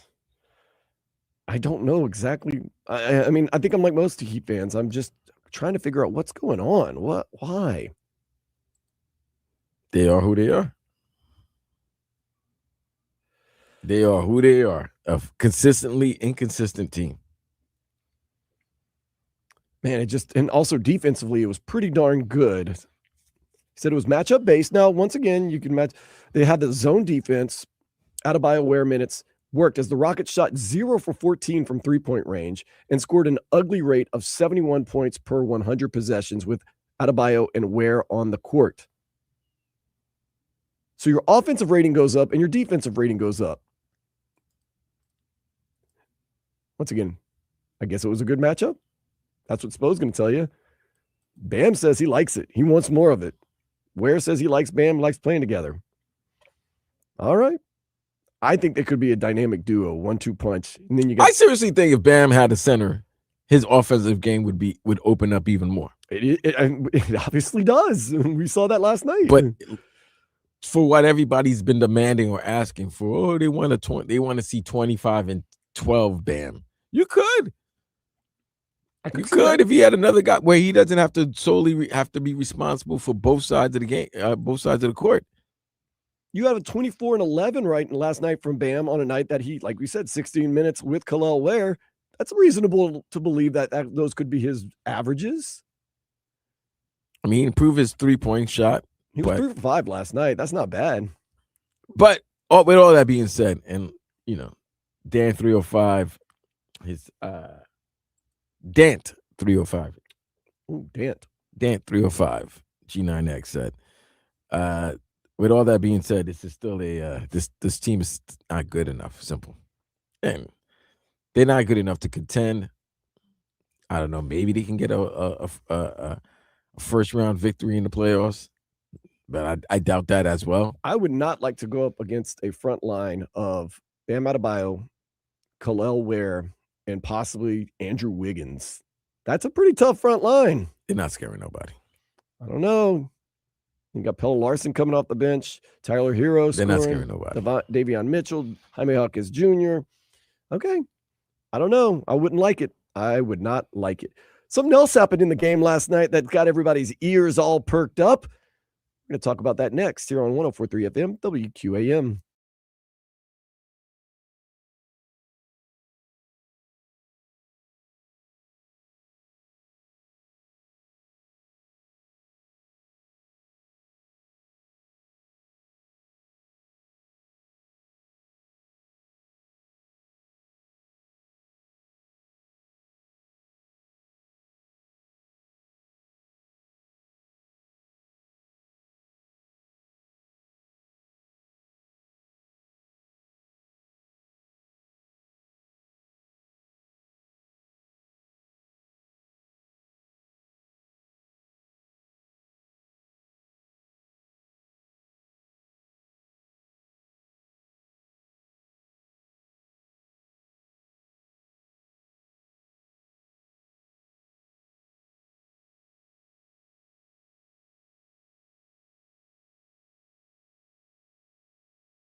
Heat showed some fight last night against the Houston Rockets, winning 115-105. Pretty complete game from the team, although early in the game, they didn't get off to the best of starts, but that turned on a dime when after they reviewed a foul that Bam Adebayo had on Kevin Durant and called the foul on Bam Adebayo, Tyler Hero decided to open his mouth in the direction of Kevin Durant. Nothing crazy. I know Kev a little bit.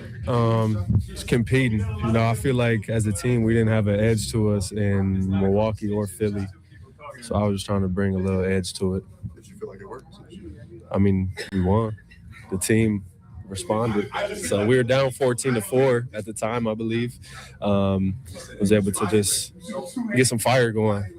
I feel like we're at our best when we got guys in here that are on edge. It's sort of a mentality when, what happens in the game, stays in the game. Because obviously you and KD embrace after the game. So it's just sort of what happens. Yeah, we're competing at the end of the day.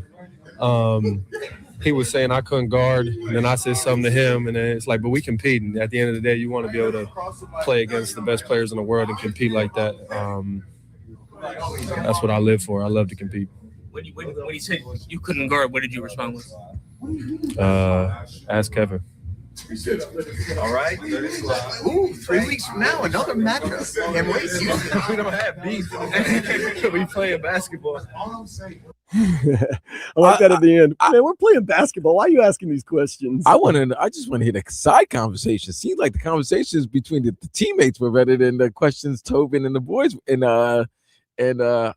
Ira were asking. They were having fun in the locker room. Yeah, they were having fun. So, Tyler Hero said something. Kevin Durant turned around. I ain't gonna lie. Tyler Hero kind of backed up a little bit when Kevin Durant started. I mean, he is 7 feet. Still, man. Tyler, come on, bro.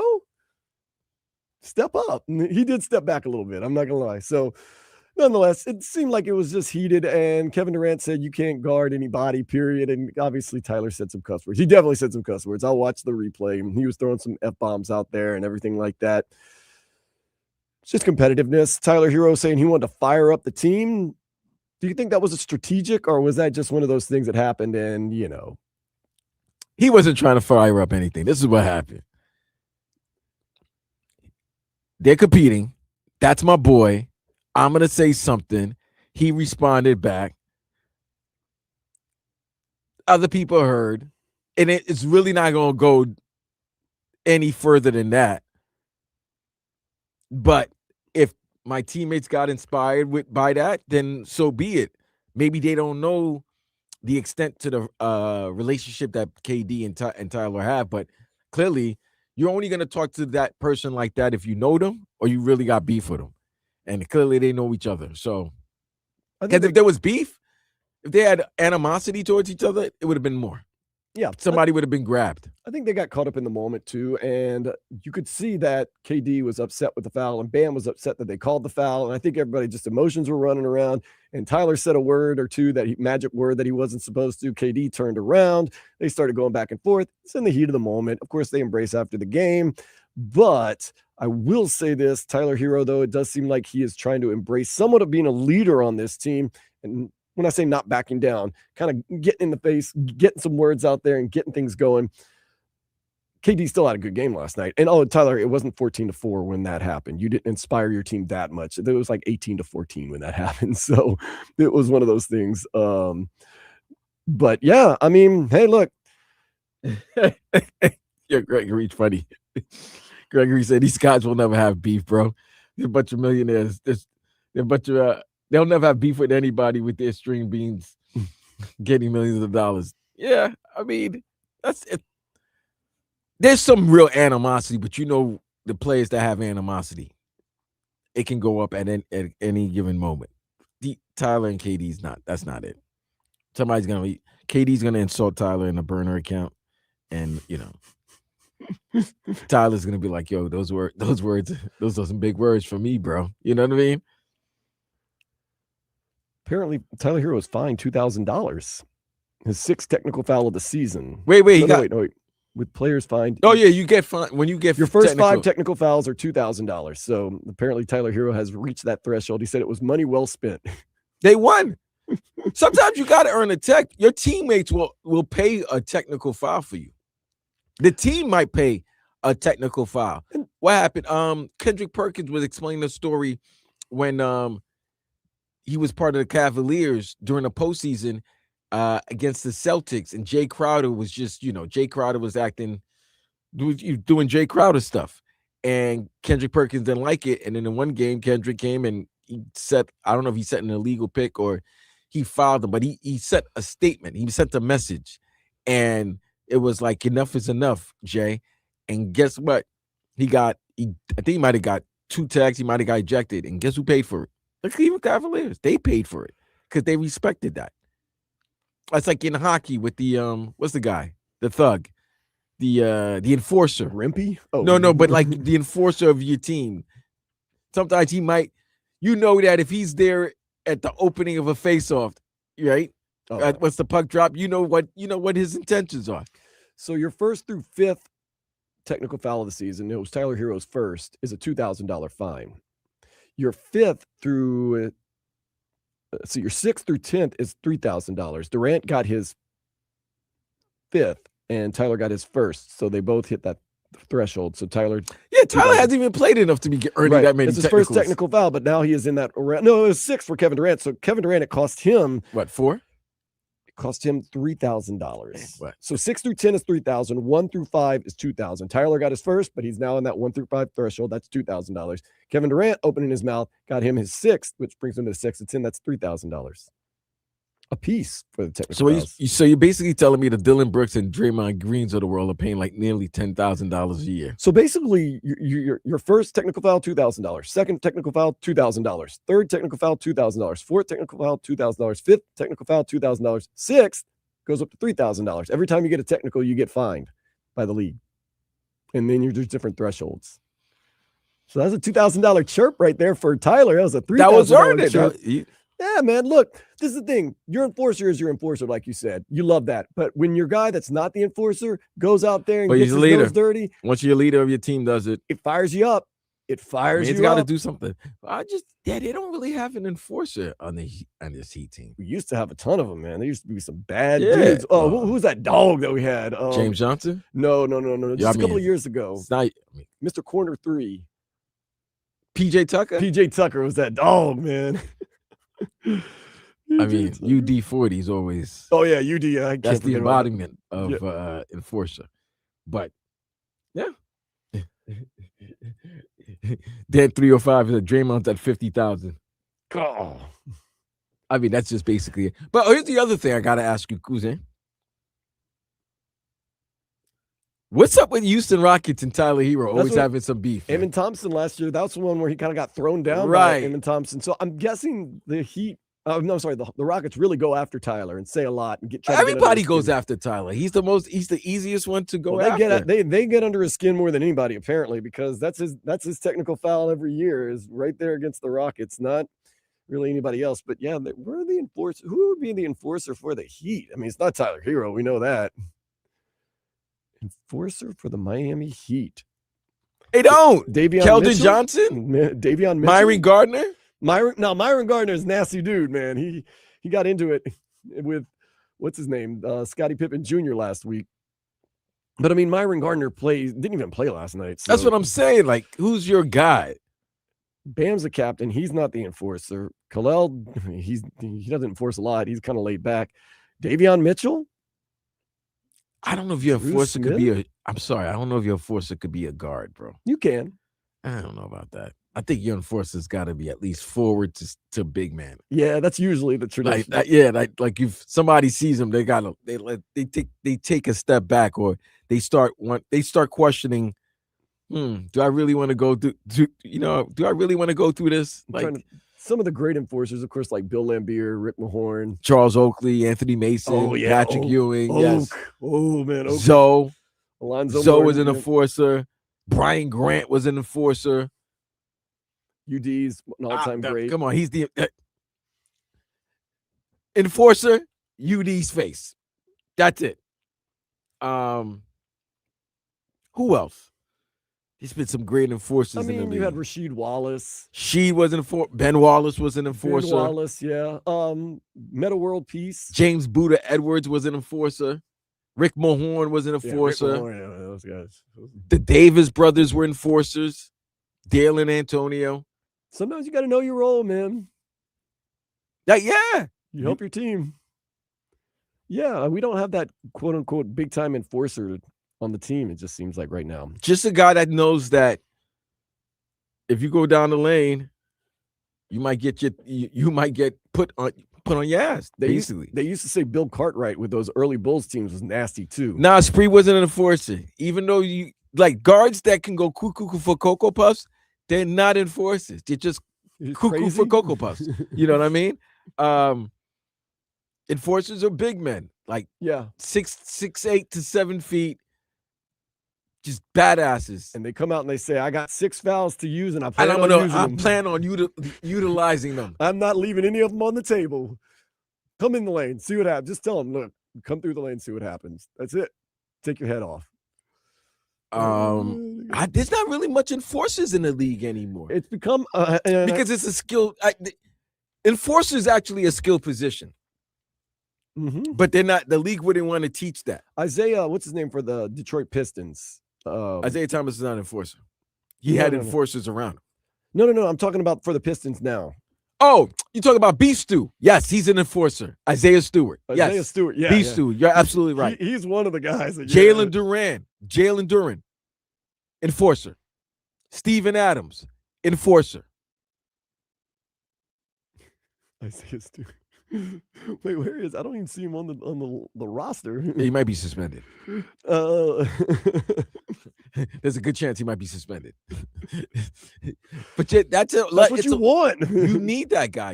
You need that. You need that person. You need that person on a team that they know. Like James Johnson is a bona fide enforcer, but that's because he got skills in hands that he could really kick your ass. Oh yeah, and he falls right on the 6'8". I think he's 6'7", 6'8". So he hits the height requirement to be considered an enforcer. Oh yeah, that's true. Yeah, they got some 305-567-0560. Let us know who is a big time. Markieff Morris is one that they bring up that he's been kind of nasty. I mean, it's kind of seen. I'll even say this, even though he's too big of a star, and one guy you don't really want to mess with, and that will toss it up with you. We saw him the other night toss it up with Dort over there in OKC. Jokic. Jokic is nasty. See, I want to say Jokic is an enforcer. I think he's just got bad attitudes. But but then I know his brothers, like if you say anything, his brothers would hurt you. Right. But he's not afraid to toss it up with. But I was going to say, maybe I was going to, and I was like, Aaron Gordon. No, he's not. And I'm looking at the OKC Thunder. Dort's he's just a bully. He's not really an enforcer. He's a dirty tactician. And what's his name? And I love my Haitian, but he does dirty tricks. An enforcer's got to be a guy. Dylan Brooks is not an enforcer. He's just an instigator. He's an antagonist. There's a difference between antagonist and enforcer. Right. Like who was LeBron's favorite guy for the Pistons that blew kisses and all that stuff?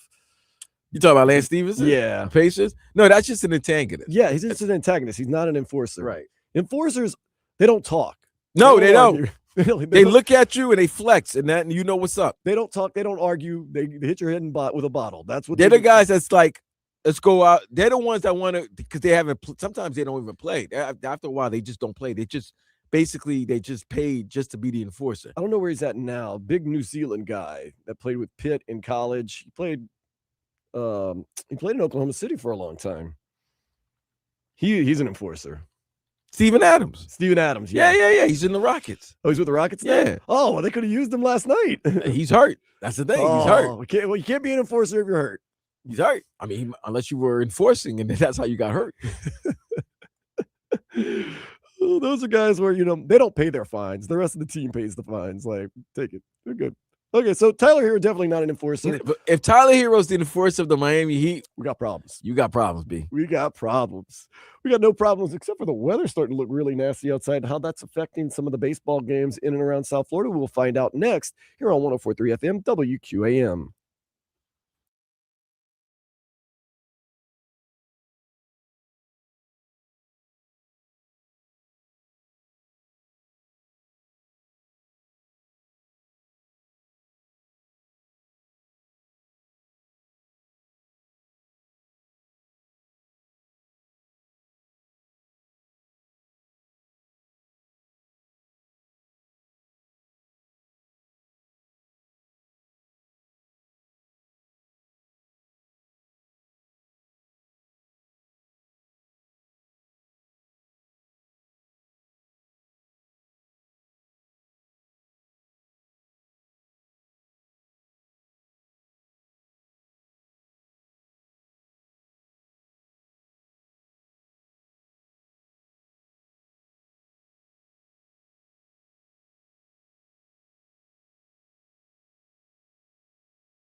Canes offensive lineman Markel Bell working out right now at the NFL Combine.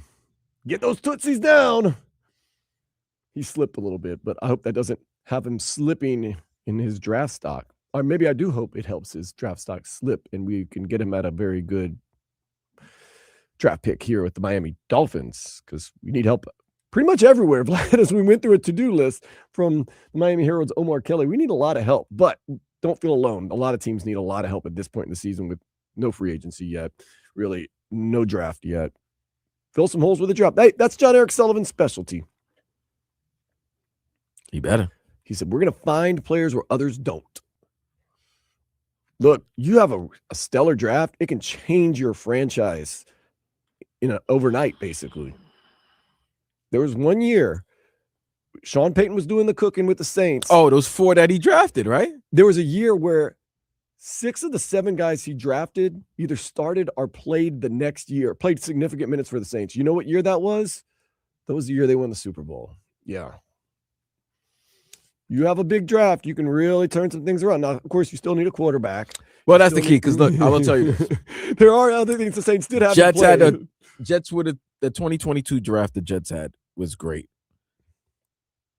That's where they drafted Sauce, Gary Wilson, Jermaine Johnson, and Breece Hall.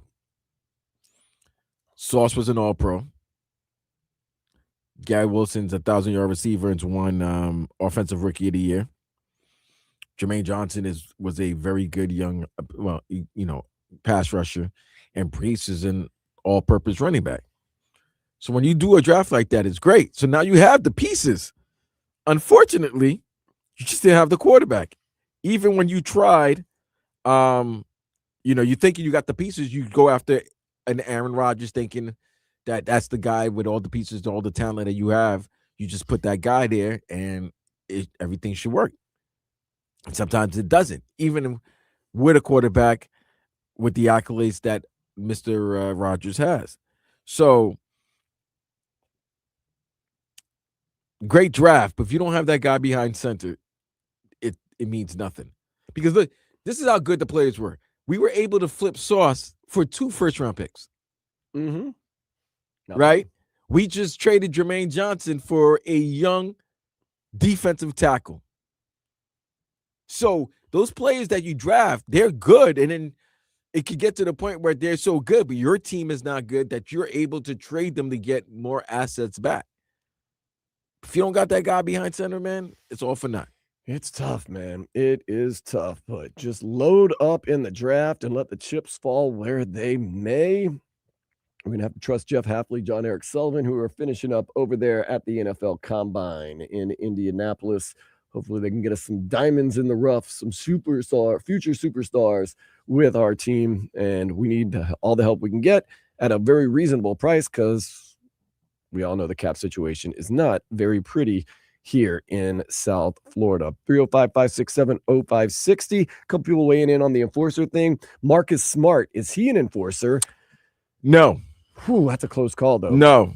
He's just a good defender, a guy that gets behind, get under your skin. He's a gritty guy, I guess. Yes, very gritty. I would put him like a poor man's Tony Allen.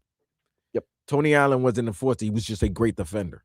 We've got some other people weighing in. 954, of course, Bill Lambier. Obviously. Rick Mahorn. Those are 2 of the all-time greats. Grandmama, Charles Oakley. I don't know if I'd say Grandmama. See, the thing about Larry is Larry was imposing, but he was so skilled. Like, I don't necessarily think your best player should be an enforcer. He called him Grandmama and Charles Oakley. Or maybe they were saying Grandmama and Charles Oakley. Right, because they were in the Knicks. But by the time Grandmama was in the Knicks, he was. Remember, he had a bad back, so he wasn't really the same guy. But I never thought he was an enforcer. You're not going to mess with Larry Johnson. He's physical. Right, you're not going to mess with him. He ain't no punk. But to me, an enforcer is a guy who he's not the number 1 option on your team. Yeah, you can't be a superstar. That's why I say, like, it's tough for a superstar to be an enforcer. Can't be the enforcer on the team because he's an MVP candidate every year. So, I mean, his height and his size just makes him an enforcer. But if your skill level, put it this way, that is your skill. If the number 1 thing that I think about you is you being an enforcer, That's your skill. There you go. Do you ever throw up the LJ for all the time? I remember he hit that 3, got fouled on as a 4-point play in the playoffs. Yeah. So I had to break out the LJ. One of the greatest video shot of a shot going in Madison Square Garden, just to see the reaction of the fans. I think fans were going on the court.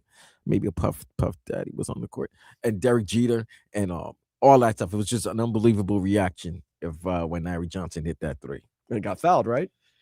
Well, they say he got fouled. He might not have gotten fouled, but they said he got fouled. He got the free throw, though, right? They said he got fouled, and I'm happy that they said he got fouled. But if they didn't have replay back then. If you look at the video, there ain't no replay. He did not get fouled. Don't roll that back. Don't you dare roll that tape back. If you look at that video, he did not get fouled. Don't you roll that tape back. But play on. Nonetheless. Play on, player. The Heat didn't need replay, although they did have some replays in the game last night. They didn't need replay to let you know that they beat the Rockets 115-105. Next up, 2 home games against the lowly Brooklyn Nets. That's Tuesday and Thursday.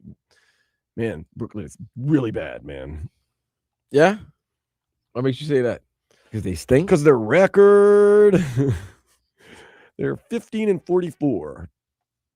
They've lost 7 in a row coming into the game. Yeah. Goodness gracious. They're not the worst team in the NBA right now. That goes to the Chicago Bulls on an 11-game losing streak. And they play Milwaukee tonight. Milwaukee's surprisingly played okay without Giannis. We found that out earlier this week on Tuesday night. Man. But yeah, so hopefully the Heat, that's some good momentum. Maybe the Bam Adebayo, Khalil Ware experiment will start to blossom, and we shall see the fruits of that blossoming. Inter Miami, they face Orlando City tonight. That's 7 o'clock. The Florida Derby. Hate Orlando City. Herons, they're going to visit the White House on Thursday. Messi is expected to attend. So interesting. Inter Miami, Orlando City, 7 o'clock tonight. Like I said, you can do a little appetizer. 5 o'clock, the U.S. women's national team taking on Argentina at the She Believes Cup. So I might have to throw that one on. We'll get out of here at 4. I can be home, take a shower, and be done because I live close to here. It only takes me 10, 15 minutes. I could be ready for the 5 o'clock kickoff for the women's game, and then Inter Miami at 7. Not bad. Nice little soccer evening. Don't forget Panthers. Yeah, I got to keep an eye on the 6:30. Panthers too. That's a 6:30 against the New York Islanders. It is estimated and projected that they need 28 points in the final 23 games to make the playoffs. Never doubt the Panthers until they make you doubt them. And this year I've started kind of doubt them, but I'm going to keep believing because Bobby was standing on his head the other night. There was definitely goalie interference in the Buffalo loss that did not get called. They reviewed it, and they did not give it to us. It took forever, too. I thought it was a clear cut. And I wasn't being a homer. I was like, the guy's stick stopped Tarasov from catching the puck on his mitt. And Billy saw it immediately. Billy's like, there was interference. So it was like, oh, okay. It was like, all right, cool. And did you read the lips of Paul Maurice after they did not call the interference? What did he say? Very clearly. He said F. There was an F in there. And you could say that he said, that's effing BS. Or it's along those lines. Yeah. And I mean, he really, really drove home the F part of it, man. Because I was watching it with the sound. Of course, I was at Duffy's Implementation Center. But you'd like, about boom. And then he did it a couple more times. And you could tell he was very upset about that right there. And rightfully so. I'm sorry. Whether you're a homer or not, that should have been called. Made a big difference. You gotta understand, when you use the F word, you got to make sure that the person understands why you're using the F word. Yeah, you can't just haphazardly. Nah, you can't half-ass it. It loses value. It loses value if that's all you do. Like, we know that guy that he cusses nonstop. Yeah. And you get like stop, man. That's too much. You got to know how to use your words, man. You got to choose your curses wisely. Very wisely. Where are we at? Canes basketball. Nothing to cuss about. Lots to celebrate. They defeated Boston College 76-54. BC had a lot to curse about. Yeah, they're having a rough season. We get SMU Wednesday, 7 o'clock. That's in Dallas. Second to last game of the regular season for this Miami Hurricanes. Canes love Texas. Hopefully we'll be loving Dallas a little more than the football team. We did love Dallas. No, we did not. Oh, well, no, we're not regular season wise. One of the two that got away from us. Remember, we went to Texas, we beat A&M, and then we went to Texas and then beat Ohio State. I know we did lose to SMU last year. Yeah, regular season. Okay. But we'll see what happens. Canes baseball team, I don't even know what they're playing right now. It looks nasty outside. It's nasty outside. I'll check. Go ahead. They've lost to Florida the first 2 games. They say they've been competitive. I don't know. I feel as though Florida just is walking through it. They got their weekend series. They were supposed to start at 1. I know the Marlins are playing right now. So apparently it has all the inclement weather has not reached up to the higher parts of South Florida. The Marlins are up 2-0 on the Washington Nationals in the middle of the 4th inning. Try to see if anything interesting is happening. Xavier Edward has a hit. Griffin Conine has a hit. And, Maximo Acosta, 2 hits.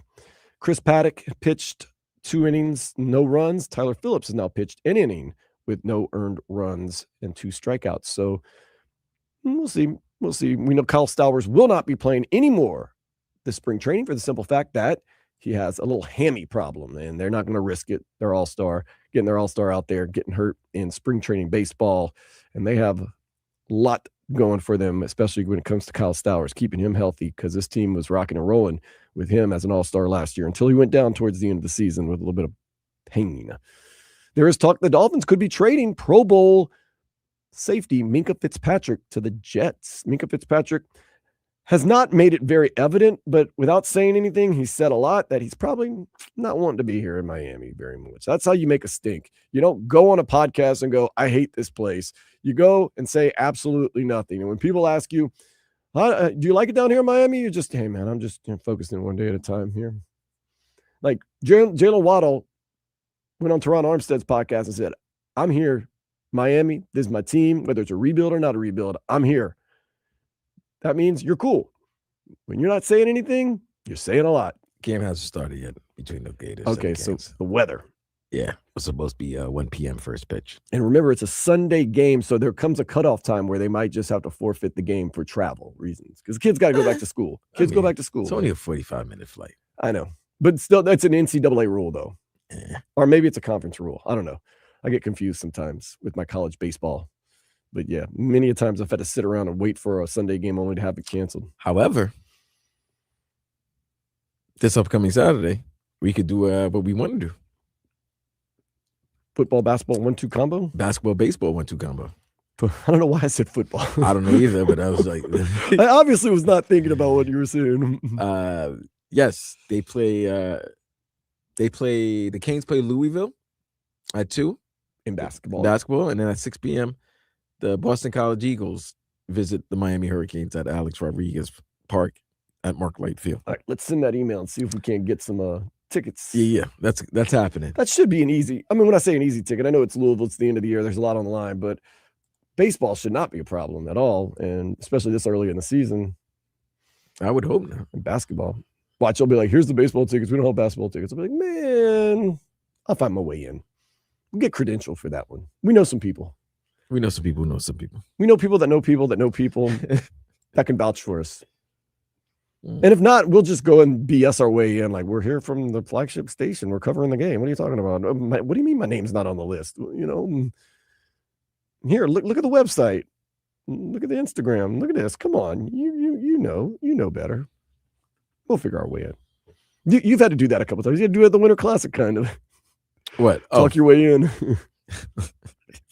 What do you mean I'm not on the list? That happens so much. You guys, what type of program are you running here? You gotta put the blame on them. I always do. I'm always blaming them. I was like, how dare you? This is my favorite line. And this bothers people a lot when I say it. What kind of Mickey Mouse operation you running here? Yeah, that hurts, man. That hurts. My favorite is this. You tell them that, they're going to correct whatever was the mistake. Always use Mickey Mouse operation. Works all the time. My other one is this. Me being a professional and you being a professional, I would expect that you'd be on the same professional level that I am. And I expect you to have that professionalism. So now you're like complimenting them, but you're also telling them they're not, good enough. And then they're like, well, I want to be a professional. Okay, well, look, you go in and, there's the buffet and there's the mini bar. It's not like that, but just, yeah. So, yeah, okay, well, we'll figure out ways. We'll figure it all out. 305-567-0560, of course, want to hear from you. I actually texted our dude Nathan about, we were talking earlier, Aaron Rodgers to the Minnesota Vikings. He put cheap 1-year deal. I guess that's what, they want. So I guess anybody for the right price you'll take. But I could see Aaron Rodgers. And of course, he wouldn't be the first Green Bay legend. Actually, he'd be following in the footsteps of the previous Green Bay legend to play a season or two with the Vikings. Brett Favre did it. Yo, if Rodgers does this, he's definitely Brett Favre Jr. I would say yes. Absolutely. Brett Favre played for who? Oh, goodness gracious. I just did the correlation. He played for the Falcons, the Packers. Then he went to the Jets. What did Aaron Rodgers do? He went from the Packers to the Jets, and then Pittsburgh, and then possibly the Vikings. Very similar. It's crazy that the guy that you kind of crapped on because you wanted to take his job and there was some animosity and it was an icy relationship, you basically become that same person. Aaron Rodgers has become Brett Favre. The ayahuasca version of Brett Favre. Yes. Not the pill popping. Well, Brett Favre is from deep south. Aaron Rodgers is the West Coast version. Right. One guy likes pills. The other guy likes, trees and ayahuasca and shrooms. He does that. Does he have a real wife? A lot of people ask this question. I never met the lady. Aaron Rodgers, I've looked it up and it's just questionable. I don't care. I'm guessing you do. Like, that's something you lie about because why? Oh, they lie. But you take yourself off the market to some people, but probably not. Markel Bell running out over there at the combine. Keep showing him. All right, let's do this. With that being said, let's do this. Let's take a step into the day spa. A man in England thought he won a 60,000 lotto jackpot, only to find out he won $6. Hold on. Talk about. Is he blind? As you know, he can't read the zeros. So it's either if you got 4 zeros, you got 60. You got 60 stacks. So he brought his tickets because you bring them and they scan them and they tell you if you won anything. Mm-hmm. He brought it to the local grocery store, let's just say, and it started ringing. And they were like, "Oh, but it's telling us not to pay you because." If it's too big, the market can't cover that because they can't give him $60,000 out of the cash register. So they're like, you're going to have to go to the lotto office. And he was like, well, what's the limit? Like anything over, like $5,000 to $6,000. So it's looking like you got $60,000. They misread it, obviously. So he brought it to the lotto office and they're like, here's $6. And they gave him a couple more free plays after that to, compensate his time. What a buzzkill, man.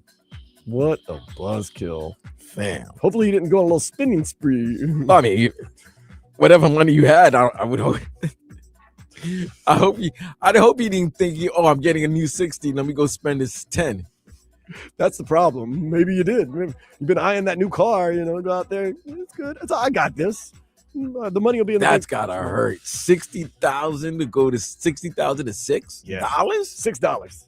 I'm being embarrassed at the lotto office. Like, oh, so I come to get my winnings.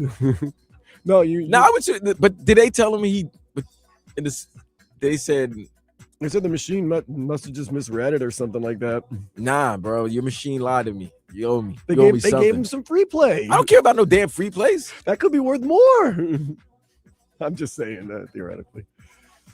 You better give me one of those free play that has the winning, like those winning ones. When I get the scratch offs and I'll win like $1 or $2, and I bring it, they're like, you want to just trade it out for a scratch off? Like, no, I'll take the $2. And they're like, you cheap son of a gun. I'm like, I'm not going to win with the next one. So just give me the $2. Give me $2. I want something. I want to feel like I won. I guarantee those $2. I can't guarantee you what that next ticket's going to lose me.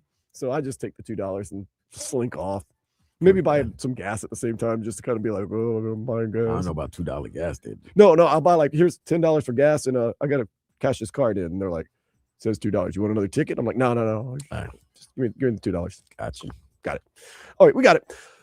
Combine notes. That's right. The Dolphins are at the NFL Combine. It's the final day. The big uglies are running. The offensive linemen. What does John Eric Sullivan and Jeff Hafley have to say about this Combine and the future of the Miami Dolphins organization? We'll find out next here on 104.3 FM, WQAM.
So be it, so be it. The Combine finishing up in Indianapolis. It will be the first draft for the 1-2 punch of John Eric Sullivan and Jeff Hafley and a lot of their Green Bay buddies as Miami Dolphins. So we got to get ready for what this team could look like. And the first thing that they have to address, of course, the quarterback. But along the lines of that quarterback situation is the cap situation. We do not have a very healthy cap situation this year with the Miami Dolphins. And General Manager John Eric Sullivan, he talked about how this team can get cap healthy. Yeah, you know what? I don't want to get into all the what ifs in terms of who we may acquire, may not acquire. I understand the question. Obviously, you know, it's no secret that we're in a bit of a strain salary cap wise. I think, you know, you can you can always do what you want to do within the salary cap. That means you have to kick things down the road. We're in a position, without speaking specifically, I think we're in a position where we need to get back into a healthy state within our salary cap. So yeah, I mean, I think anytime you look around the league, there are teams that kick the can down the road every week. So can you? Yes. Will we? I'm not here to say that. I'm here saying I like that. It's time to stop, quote unquote, kicking the can down the road. It's time to stop maxing out the next credit card. It's time to just pay the piper, Vlad. And what comes of it? That's funny that you said that. Comes of it. I'm serious. Your team is notorious for doing that. We kicked the can down the road for so long. You're notorious. The Saints, notorious. Yeah. So I'm ready. Let's do this. Let's rip the Band-Aid off. Let's go. I don't care right now if you're the Dolphins. It's a new regime. It's a new start. Let's do it right. So I'm okay with that. I like John Eric Sullivan saying, look, we could do the easy, quick fix, which let's be honest, the last regime did that a lot. Now it's this, we're going to pay the piper and we're going to do it our way. Jeff Hafley, he's our new head coach, talked about how we can fill the holes with the cap. Yeah, I think those are like all our needs right now. Again, anytime you have 30 free agents, I mean, there's going to be needs across the board. It's get the best players we can with the right mindset, who are great people. And then we got to develop them and coach them. I mean, that's just going to be the key to this whole entire thing, which kind of excites me. So he's excited about the challenges with the cap and all the other free agents. And this team's going to have to find some value everywhere, man, because it is just too much going on. And that's why the draft is so very important. And also, it seems like the Miami Dolphins are open for business. Tell me if you believe this, Vlad. John Eric Sullivan says when it comes to trades, everyone on the roster is available. The right way to approach that is there are players that we see as building blocks as we move down the road. My job as the general manager, if the phone rings, I have to listen. Any player is tradable at a certain price, but there are certain guys that we definitely want to be part of the long-term future that are on this roster currently that we think are the right kind of guys. They're wired the right way. They infuse the locker room with the right kind of grit, toughness, leadership that you're looking for, and they're good players on the field. One thing I can say about John Eric Sullivan and Jeff Hafley is they're very candid. They're very honest about their answers. Maybe it's refreshing because the last coach didn't make a lot of sense, but they're very straightforward and very honest. I mean, every question that's been asked to them, have they wavered on the responses? Because it's pretty much the same questions over and over about the salary cap to the quarterback situation and whatnot, and they've answered it the same. They haven't swayed. You can't catch them. Well, you didn't say that last time you were asked that. You know, that it just seems like, and even he mentioned it. I don't want to sound repetitive and everything, but this is our game plan. This is our approach into building a contending roster, and you gotta give them credit for at least being, I guess, upfront and honest, I guess, to a certain degree. I mean, they're as honest as they can get, right? Without showing their hand. Showing their hand, because we still, I mean, they don't know what they're really gonna do as of yet. They have a plan. They have a plan. They're going to take it as it comes, you know. who would you say are the 4 safest players on this team that'll make the Dolphins team next year, and that will not, unless they get like you said, the Wunder trade or the Wunder offer? And I like what he said with that. That was also honest. When he said, "Dude, everybody's tradable. Somebody gives you negotiate an offer that you have to take a look at." Yeah, like if someone, like theoretically, and once again, never happened, but we would not trade Devon Achane for anything. Kansas City calls. We'll give you Patrick Mahomes. No, well, that's not happening. You know what I'm saying? Like to say you'll never trade someone, but who do you think are the 4 safest players to make the Dolphins team next year? 28, 17. What's Patrick Paul's number? 70 what? Oh yeah, I forgot about Patrick Paul. And Jordan Brooks. I'll go this way. I'll go Devon Achane, rookie contract. Patrick Paul, rookie contract. Jordan Brooks, because you need the defender. And then simply, I'm just saying, safe to make the team next year. Quinn Ewers will make the team next year. No. No, he's a rookie. You don't have anybody at quarterback right now? No, because they're going to draft a quarterback.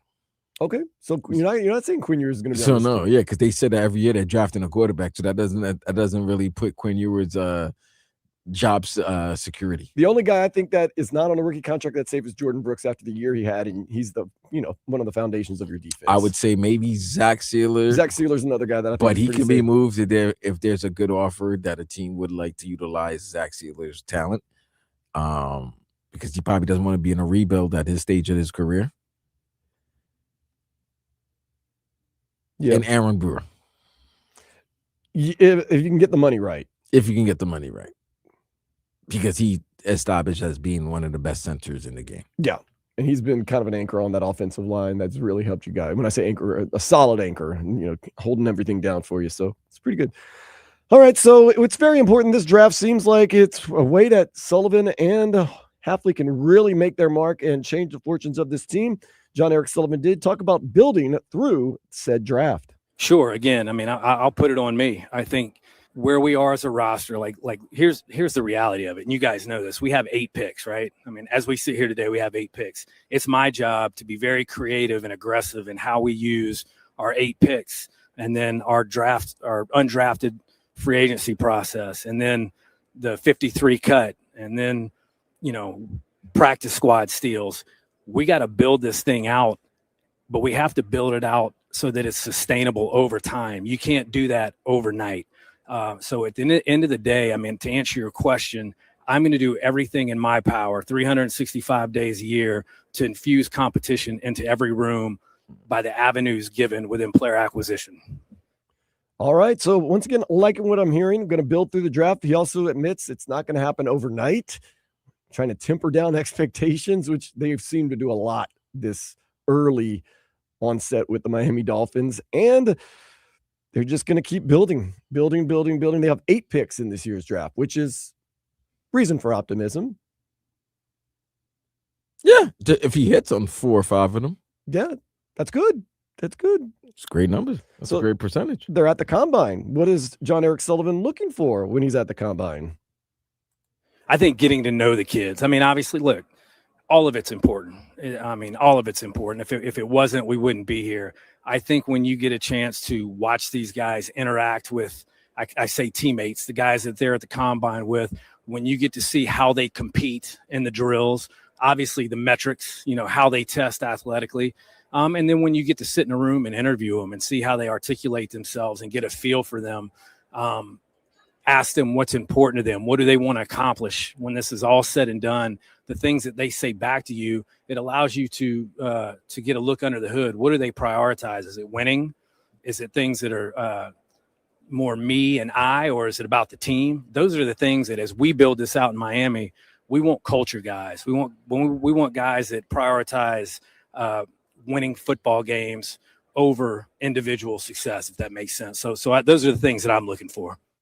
Okay. So I'm telling you what he's looking for. I don't know. I don't see a bad thing about a player talking about some of the individual stuff that they can do that can help you win games, but they're looking for culture guys, leaders. See, this is all right. So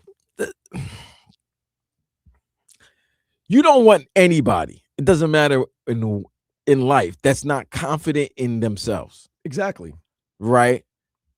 to the point of a little bit of maybe a little arrogance. I don't Not mind that. like not overt, not being overly arrogant, but very confident in themselves. I don't think that'd be BS if we don't want the person who believes in themselves to the point it might be a little delusional, right? But then don't say that you don't want that guy because he's not team oriented or team first. We want that guy. We want that guy because they believe in themselves and you want to believe in that person. So if they believe in themselves and they've shown you time and time again that they can deliver, that's the guy that you want. Yeah, and I think that's kind of the questioning that he's going for. And I think, like, if you would sit down with a young Myles Garrett might come and say, I want to win a Super Bowl. I want to be part of the number one defense in the league, and I want to break the record for sacks in a season. That's a pretty good answer to me, but a lot of that was an I. Well, there's an I and win. I don't know.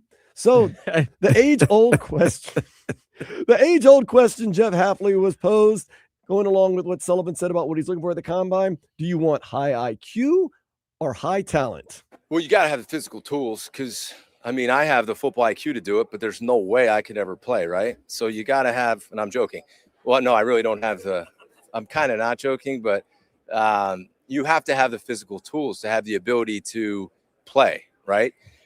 Then to play multiple positions is hard. Even what we asked some guys to do in Green Bay to move around, as I watched the tape, there's times when we might have overdone that a little bit. And then there's other guys who no problem. So you do need the football IQ, especially if you're going to ask somebody to do it early in their career. It's probably easier to do it later as they get older and they have more experience at one position.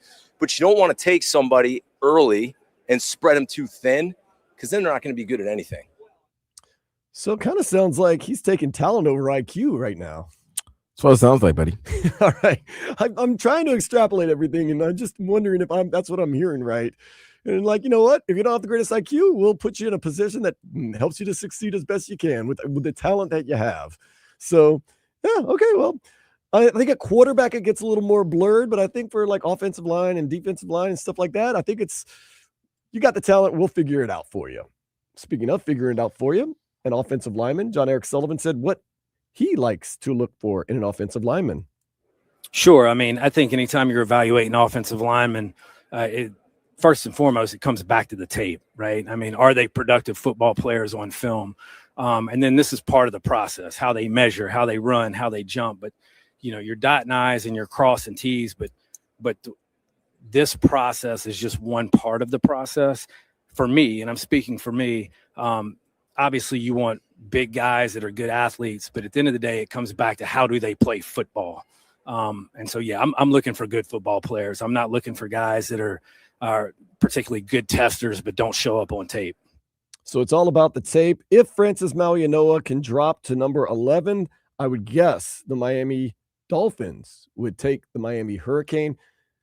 Good question, though, Vlad. What if, for some reason, both Francis Mauigoa and safety from Ohio State, Caleb Downs, both fall to number 11? O-lineman. O-lineman first. You always got to go O-lineman. Over safety. Yeah, bro. It's quarterback, tackle, and DN. Those are the top three. If positions you're looking at, if there's an availability there, you're gonna go there. Okay, make it easy on us. I like that. Now, could be a defensive lineman from Miami that falls to number 11 in the draft for whatever reason. Jeff Hafley asked, "Do short arms make or break a defensive lineman?" With some guys, it is. Some guys with short arms, they kind of get eaten up. But some guys are so quick where they can get their hands inside first and still disengage. So in an ideal world, would you love to have a guy with long arms? Yeah, absolutely. But I think there's other guys that have short arms and that are really good edge rushers or really good inside. But it is definitely a conversation at all positions. It's the same thing with the 5'9" corner. If you have a 5'9" corner with 33-inch arms and all of a sudden he's beat, but he can reach, it makes him a lot taller than he is if he's a 5'9" corner with 28-inch arms, right? If you get a 6'1" corner with short arms, the analytics of it kind of all adds up. Ruben Bain, that's kind of the question that was asked. And yeah, but you notice how he answered that, right? He knew that was a Ruben Bain question, but he answered it great. Because there's the one thing that people seem to forget about Ruben Bain. You know who he was coached by, right? He's coached by a Hall of Fame, an NFL Hall of Famer. a That's Pro true. Football Hall of Famer, Jason Taylor, who probably understood that the measurements, he knows about measurements. Look how tall and lanky he was. So but the thing of that we gave credit to that Miami Hurricanes defensive line, their front four, is the way Mesidor and Bain were able to use their hands. And they were learning it from a Hall of Fame coach, an Hall of Fame player who's now their coach. So they were able to use the tricks of the trade that is only learned by the best of the best in the NFL. And they were utilizing that in college. So don't you think that going in, they're already getting that NFL type of coaching in college from a Hall of Famer, that they'll be able to do that in the NFL as well? I agree with you 100%. Plus, don't forget that those guys on the biggest stage did show up. They did show up on the biggest of stages and played their best, possibly their best games of the year when the lights were the brightest. There's something about that, being a gamer, that you can't teach. I don't know. Any of those guys fall to number 11. I sure would be very happy if John Eric Sullivan and Jeff Hafley. Because the more I'm looking at this draft, Cousin, it's like this draft is pretty good, man. There's some good talent. Very much so. And I know next year's draft is crazy. Everybody wants the quarterback deep. Right. But this year's got some players that can help you immediately and get your team going good. Now, you don't have, like you said, they don't have the guy behind center, except for one team. Shiny objects. But you got pieces there that you could put in your puzzle that could really help your team. Plug and play, and that's hopefully what the Dolphins will do with some of these 8 draft picks they have, at least for right now, 8 draft picks coming up in the draft next month, because that's going to be towards the end of April. I want to say April 24th is the first day, April 24th through 26th. Got to trust in our guys now, and hopefully maybe if some Hurricanes find their way onto the Dolphins, we'd be okay with that. Up next, Something or Nothing, right here on 104.3 FM, WQAM.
All righty, let's do it. Something or nothing. Going to run through some headlines, and my cousin Vladimir Louison will tell me whether something or nothing at all. It was a flashy day at the Combine yesterday. Running backs, wide receivers, quarterbacks. Mississippi State wide receiver Brennan Thompson ran the fastest 40 so far at the Combine at 4.26. It is not the all-time record, but is most likely the fastest one this year. Is that something or nothing? Something. 4.26. Woo! Might also help your draft stock, so he might have made a couple extra dollars with that race. What, Mr. Stiles? Mr. Brennan Thompson. Brennan. Mississippi State wide receiver. Anybody that's running on the 4.3, you've earned yourself some eyes looking at you. Absolutely. And teams, look, you can't teach speed like that. Now, is it usable? Sometimes it's not. Sometimes it is. But they like speed, so we shall see. Randy Orton wins Elimination Chamber. He sets up a match versus Drew McIntyre at WrestleMania. Is that something or nothing? It's definitely something. It's something different in this road to WrestleMania. A lot of people are very unhappy with the road to WrestleMania. Really? Here's what's going on in the WWE. Break it down. The success that they had over the last 3 years, when something's successful, people just look, they expect everything to be like WrestleMania 40. No, can't be WrestleMania 40. Every WrestleMania 40 had a story, 2 stories that were that reached its point, its boiling point, and that's what made it so great.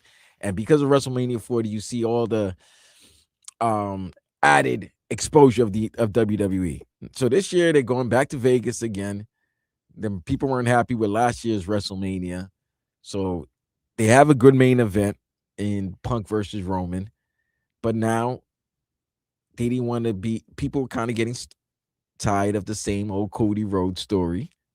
They wanted to do something different. So Randy going for number 15 is something different, but I don't feel like this is going to be the matchup, Dan. I think it's going to be a 4-way at WrestleMania between Drew McIntyre, Randy Orton, Cody Rhodes, and Jacob Fatu. Seems like a pretty good card right there. I think, listen, Randy's one of my favorite wrestlers of all time. So I have no problem seeing Randy go at the main event going for number 15. It'll be interesting. Here's what I like. I like the fact that it's not predictable right now.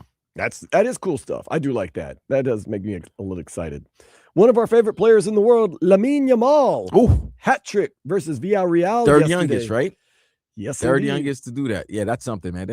Dude, can play. I wish. Let me tell you this. I don't wish to be anybody, but if I had a chance, I would want to be this kid right now. I would not mind being him. He's not even. What is he? He's not even 21 yet, right? He just turned 21. Remember we celebrated. He just turned 21, right? And he's got what, a World Cup? No. Does he have a World? He's got a Euro. He has a Euro. He has La Liga. Yes. He's gonna win the Champions League. No, he's 18. I'm sorry, he didn't turn 21. He turned 18. He's 18. He just turned 18. He's not 21 yet. He's got a Euro. He was drinking at his 18th birthday party though, so that's what kind of. I mean, they're Europeans. They usually drink. I know. So he's 18. He's got a Euro. He's got a La Liga. He's got a hat trick now. I want to be him. He's got a lot going on for him. I will say that. He could possibly, by the end of the year, win. He is World favored. Cup. They are favored to win the World Cup here in Spain? North America. Yes. They are favorites. So he could win a World Cup, a Euro, a La Liga. All before you. And he could win a Champions League this year as well. Yes. I want to say they won something else, but I can't remember. I don't Probably a think Copa del Rey or something like that. So, yeah. And okay, by the way, you have millions of dollars in the bank and you're only 18 years old. All that could happen before you even turn 19. Not bad. They're upset with him. He's 18. And they got mad like, why don't you settle down and start dating? Because he's 18? Are you crazy? Like, that shows smarts. I'm sorry. If you're 18 and you realize your stock is way up there, why? Shootout. Why? Have daily shootouts every day. You should. Penalty kicks. You got to stay sharp. You got to keep your game sharp. Absolutely. I agree. Rihanna, she's back in the lab. There's video evidence. Okay. Is that something or nothing? I mean, it's something. I think, I bet you ASAP Rocky will be back in the lab and try to put another child in her. Yeah, they've got like 4, don't they? Yeah, then he'll continue. he's a cool dude, man. Rocky's good, man. He's good people. But I love Rihanna's music, so I'm down for that. California skier, you always see this, got caught up on the ski lift, had to hang upside down for about 20 minutes until they got her off. Something or nothing. Wait, she was hanging up. How was she hanging? What was she doing? She got caught, got that ski caught in the ski lift. 20 minutes? Yeah, it took 20 minutes to save her. They had to stop everything, get her down. Luckily, she didn't die because, blood goes to your head. That's what I'm saying. Like, yeah. So I'm guessing she pulled herself up at some points and, tried to kind of get up a little bit because, yeah. That's wild. Nightmare. You know what? That's why I don't ski. She's got good core. Yeah. I don't ski. A couple things I've learned. I don't need to endanger my life with water skiing. That's one of them. Snow skiing. Any type of skiing. Yeah. Athletic competition. Nah. Like if you want to go outside and shoot hoops, I'll shoot hoops. But I'm not getting into a 3-on-3 or 1-on-1 game, man. Tear my ACL. No, I don't have insurance, so that's definitely going to be the thing. You definitely don't want to do that. Definitely don't want to pay for that out of my own pocket. Okay, now, good. New viral phenomenon over there in Spain. España. Young people identifying as animals. Oh, God. Something or nothing. Didn't we talk about this yesterday where the British lady that she wanted to be she was a pomegranate. Pomeranian, yeah. Pomeranian, and then she gets upset if anybody calls her a kitten. Right. Cat. And she says the whole Pomeranian thing, it's not sexual. She does not do that as a kink. She just really identifies as a Pomeranian. Yeah. I mean, I know, listen. Identify with I understand humans love animals to the point that they rather deal with animals more than humans, right? At that point, until the animal acts animal and then attacks them. But this is getting out of hand, bro. I think they're just trying to get likes. They're really getting out of hand with this. Okay. Well, look, this one's a little darker, so just prepare yourself. Oh, this boy. one, it's unfortunate. A Chinese man fakes his own death. Smart. The reason he fakes his own death is because he has a 3-year-old daughter that has some health problems, and they were in crippling debt paying her medical bills. The only problem is he didn't tell his wife that he was faking his death. So she thought he really died. She married another person? No. Worse than that, Vlad.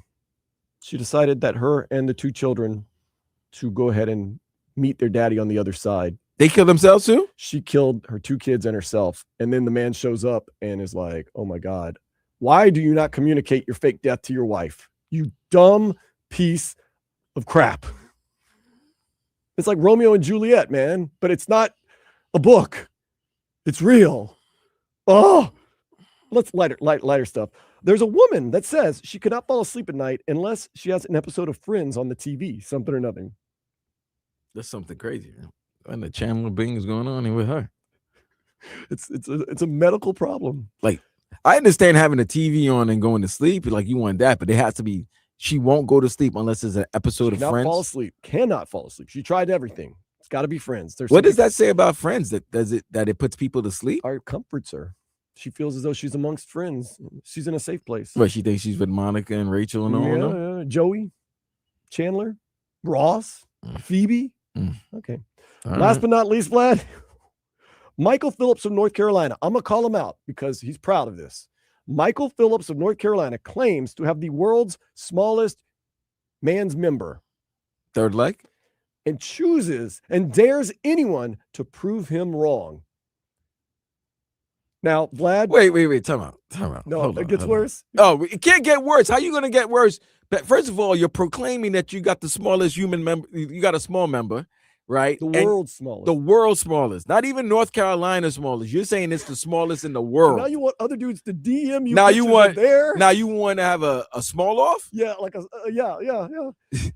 So I did more research because I had to know. I know you were wondering too. Hold on. What do you mean you had to do a lot of research? I read the whole article. That's what I meant. Oh, okay. Dude, he claims at his most bulging, at his peak. Okay. I can't even believe this is real. 0.38 inches.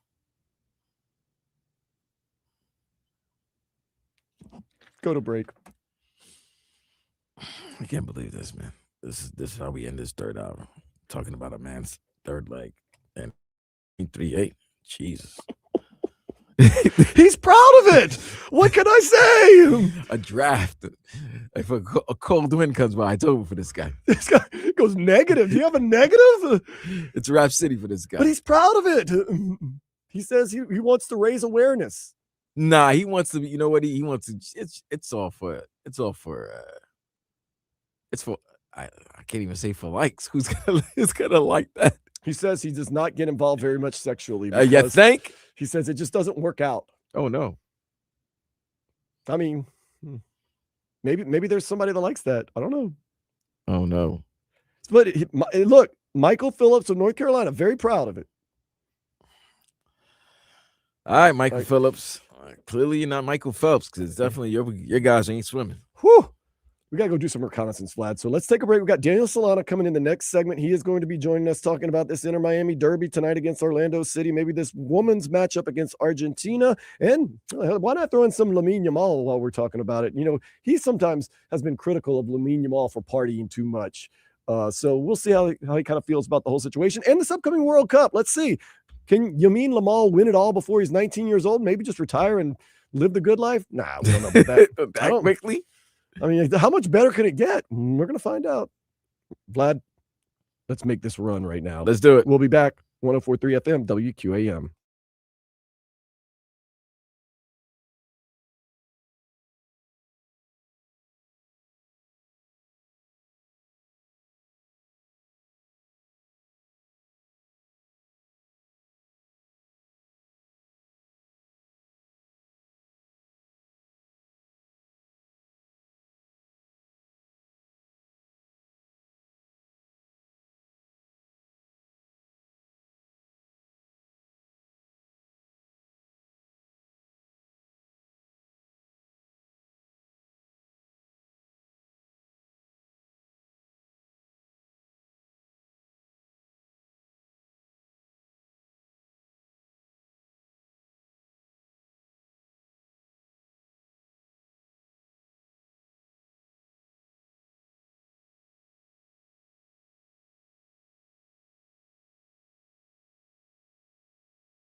With all due respect. All due respect. Jay-Z. Shoot box.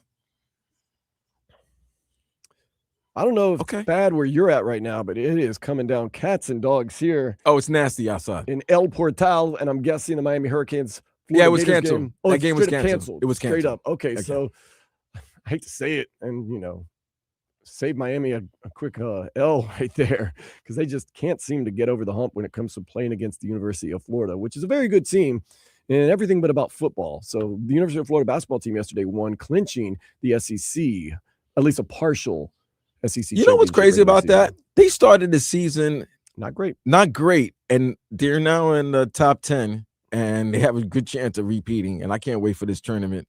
We are officially in March now. We're doing something a little special, aren't we? One of these tournament days? I believe so. Now, seeing and noticing how this particular establishment is very multi-purposeful, I think we're gonna have a way to watch the games and visit your favorite 104.3 FM WQAM radio hosts and producers, because we're going to be doing shows from our performance space. Yes, I think March 17th, I believe. Oh, so that's going to be the first day of the tournament. Is it? Maybe from either 17th or 19th, one of those 2 days. Cool. And just tune in for more details. Yeah, because we really don't even have the details. But you'll be able. There's going to be a way for you to be able to enjoy the tournament and enjoy some of your favorite hosts and personalities from this radio station. I'm trying to look through everything. Yeah, but it's going to be fun. It'll be fun. You can come by the radio station. You can actually come by the radio station. Vlad and I'll probably be just running around having fun, because I think it's going to be on a weekday. So yeah, that's what I'm saying. It's either, I think, the 17th or the 19th. I think it's maybe the 19th. I think that's the first day of the tournament. And like all things, and I don't know if there will be or not, but if there is free food and drinks involved, we will definitely. I'll be there. Definitely be if it's there. free, it's for me. From the beginning. I might even just show up for the Joe Rose show and stay. I don't know why I'd be drinking at 6 a.m. Nonetheless, maybe breakfast. And then just all the way through until I got work that later on that day. Either way, it'll be cool. So, okay, this is the last hour of the show. Daniel Solana going to be stopping by in just a few minutes to talk all things soccer with us. We've got a lot going on that we've even got touched on in the past couple of minutes. So very excited to have him stop by. And then we'll try to finish this thing out strong. We've talked a lot of Dolphins today, because the Dolphins, with the combine, it never stops. The Heat, have they finally found a recipe for success, which they can sustain, or which they'll be willing to sustain? And then in Miami, we got it going on. The Heat, they did win that game against the Rockets last night, 115-105. You know what we say, when you get older as a player, you can score the same amount of points. They're just not as impactful. It's exactly what Kevin Durant did last night. 32 points, but still lost by 10. Played 37 minutes. Who, KD? Yeah. Yeah, KD's a monster, bro. But like we said, it's not as impactful. It's not the same anymore. Amon Thompson, he had 20 points. Yeah, you know what's the problem with Houston? They don't have a point guard. When Van Vliet got hurt, it really messed up. They don't have a guy that can set up the offense and just run a play and get them the best shot. You're using Sengun. You're using Amon Thompson, and as good as they are in skill, they're not really. He's not a point forward, and I call Sengun Timu Jokic. Yes, as they have a good record. They're 37-22. They're third in the West. I don't see them as real contenders in the West. I would take the Thunder, the Spurs, the Nuggets, even the Timberwolves. I'd favor them over the Rockets in the West. Okay. So you do all that, you get Kevin Durant, and what does that get you? Maybe a playoff win. I'm going to say win the first round of the playoffs. Maybe. I don't know. We'll see. They could prove me wrong. We're more worried about the Heat, though. So good win for the Heat. Back-to-back home games, Tuesday, Thursday against Brooklyn Nets. One of the worst teams in the NBA. Michael Porter Jr. Ooh. That's it. Denver Nuggets, not legend, but former Denver Nugget. Inter Miami, they face Orlando City tonight at 7:00. Herons will visit the White House in honor of their MLS Cup Thursday. Messi is expected to attend. So I can't wait when 45-47 shakes Lionel Messi's hand. That's going to be funny. I just find that just going to be one of the more awkward team visits to the White House. Absolutely. for a lot of reasons that I don't even want to get into. I just find it awkward. I don't know. And like, what is he going to serve for food? Like, I want to know what's on the menu. You remember one time he had Clemson after No, he gave them all fast food. Yeah, gave McDonald's because he's fat. I'm for some reason I'm very intrigued about. If this. I'm them, I just go in, take the pictures, do what I gotta do, and bounce. Get the hell out of here. I don't eat yet. I don't eat it. I do not need to eat food at the White House. I mean, these guys make enough money. They don't need the free They meal. don't need- They're not they like don't you need and the I, free man. meal. We're just begging for a free beer today. Goodness gracious. Somebody, I was going to say something illegal. So someone caused a distraction. Let's just put it that way. I might have to. I might actually go run around crying bloody murder, and I need you to fill up a gallon bucket. We're gonna do it, man. We're getting that. We're getting that. I'm getting that keg beer. We're getting that. We're getting that. Okay.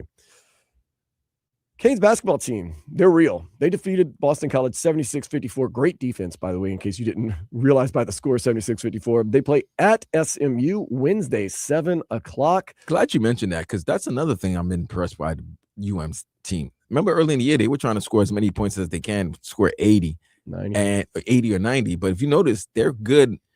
If they're in the mid 70 to 75, their defense has been able to hold those teams to 60, 65, 70 points as well. So just total improvement by the whole team, man. Shout out to Jay Lucas. They do all the things right, all the fundamentals, all the dirty work. They get down and dirty, and they are playing very, very well. And they really haven't let up at all. Like you say, like they don't really have any ugly, terrible wins. They have some good, ugly, terrible losses. They have some good wins. They've beaten who they're supposed to beat. Like, it's just, yeah, man, I can't say enough about them. Kyle Stowers has a light hamstring strain that's going to keep him out the remainder of spring training. The Marlins are playing the Nationals right now. They're winning 3-0 in the 7th inning.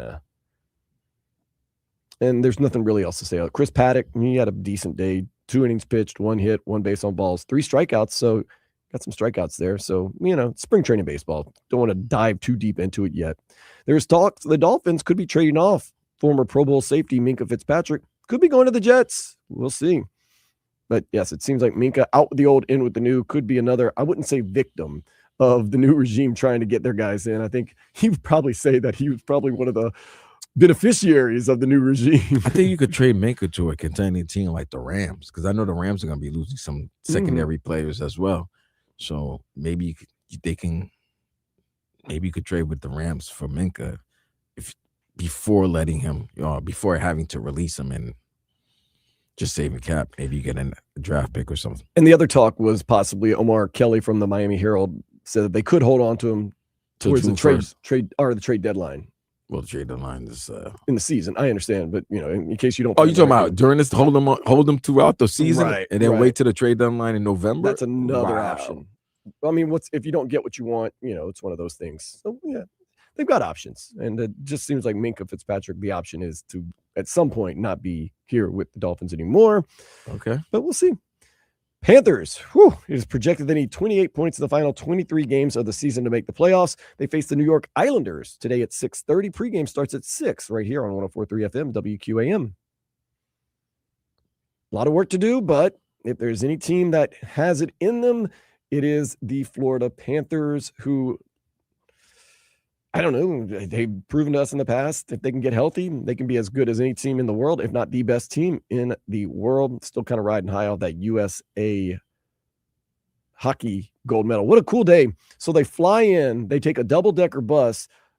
Brady Tkachuk is double fisting on the bus, as if going to 11 isn't going to be enough. They go eat at Cody in the Design District Steakhouse. It's a Korean steakhouse. And then they go to 11 and they stay and party at 11 all night long. That was on Monday? Tuesday, Wednesday. Was it Monday or Tuesday? It's Tuesday. So they partied Monday on Sunday. They partied Monday night, right? They won on Sunday. I think they traveled Monday, Tuesday. So yeah, they partied Monday night into Tuesday morning. Right. That's it. Yep. I heard that the cover, if you weren't, you know who paid for it, right? No, I do not. So what's the amount? Oh, I don't know how much it cost. Pat McAfee paid for it. Wow. That, there's a lot of things I don't like about Pat McAfee, but that's all right, man. McAfee paid for all of it. McAfee called 11. That's all right. I give McAfee credit because McAfee, he's plugged in, and obviously he got Darius Butler that works with him. Shout out to D Butt, and he wanted to do something very nice for this team, for those players. He loves hockey. Being from Pittsburgh, loves the Penguins and everything, and loves Team USA. So he found out where they were going, and he said, "I'll take care of the bill." Man, that's pretty upstanding right there. That you can't knock him for that. Like that's very respectable right there. I did hear if you were a fan and you had no affiliation with the team and you did want to go into 11 that night, you could, at the cost of $500 cover charge. I mean, if you're a baller, it's worth it. Imagine a $500 cover charge. I mean, if you want to hear 15 drunk people, or at least 12 to 13 drunk people sing the national anthem and everything like that. They did. They're on there singing the national anthem. I know. It's so touching, man. I mean, then they were interviewing them when they were coming out of the club at like 5:30 in the morning. That's not a good live interview right there, man. Just let it go. Half of those guys are going straight to the Miami airport for a flight back. Play their team. Yeah, to play for their team. See, at least Matthew can go home. It's a 30, 40-minute drive back home. Lay down, yeah. And lay down. And he's been scoring some goals too, so maybe it did him some good. Carson Beck threw at the combine yesterday. He met with the Dolphins during the week in Indianapolis. Said it was a very productive and interesting meeting. So we'll see what happens there.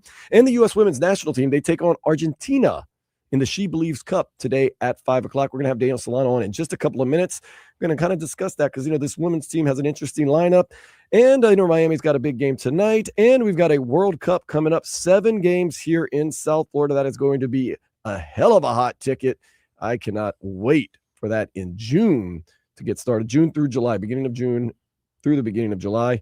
Cannot wait to get that started and just see where our U.S. men's national team finishes up as we try to go for an elusive World Cup. It's elusive to a lot of teams, but I'll tell you this.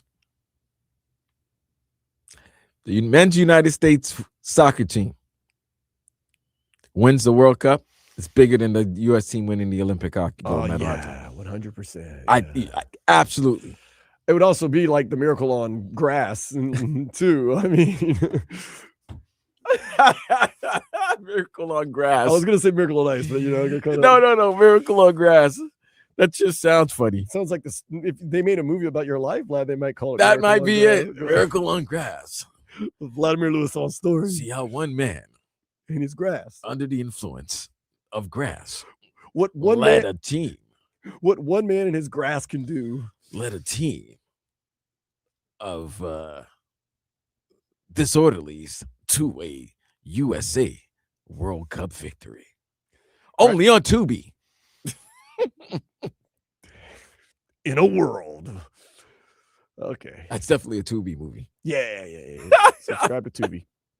Be sure. I don't even know how much that costs. I just get the bill from Netflix every month and it just keeps going up. And I keep not watching Netflix at all. I don't know why why am I paying for Netflix if I never watch TV?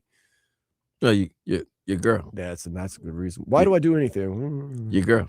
Although today I'm trying to watch this She Believes Cup game in Miami. She's gonna stop you from enjoying that. My computer. I'll turn it on and off when I want. It's my computer. Get your own mouse pad. I paid for it. You got your own laptop. Leave me alone. I'm going to the bathroom. I told you I did that one time. So everyone was asleep in the apartment, and I live in a small apartment, so I couldn't watch the Sunday night football game. And I was out on the balcony, and I lost energy. The battery died. So the only place I could quietly watch the Sunday night football game was in the bathroom where they had a plug. So I was sitting in the dark in the bathroom on the toilet with my clothes on. I wasn't going to the bathroom, watching the Sunday night football game because that's the only place I could get power and watch the game without interrupting other people's sleep. So it's a low point in my life, man. It's not really a low point. It's like, well, it's a quiet, peaceful place. It's only you and you're in your surrounding. It's my apartment. It's your apartment. Nobody else got to smell or what you're farting or what you're doing in the bathroom. And put it this way, just in case you have to use the bathroom, you're already there. You're already there, yeah. because I was drinking beer, so I might have had to use it eventually. There you go. It's still, I don't know. With that being said, let's go ahead and take a step into the day spa. A doctor says that it's best to have your first cup of coffee 90 minutes after you wake up. You know what? I can see that. So the rule is what you're supposed to do, and I've been following these rules.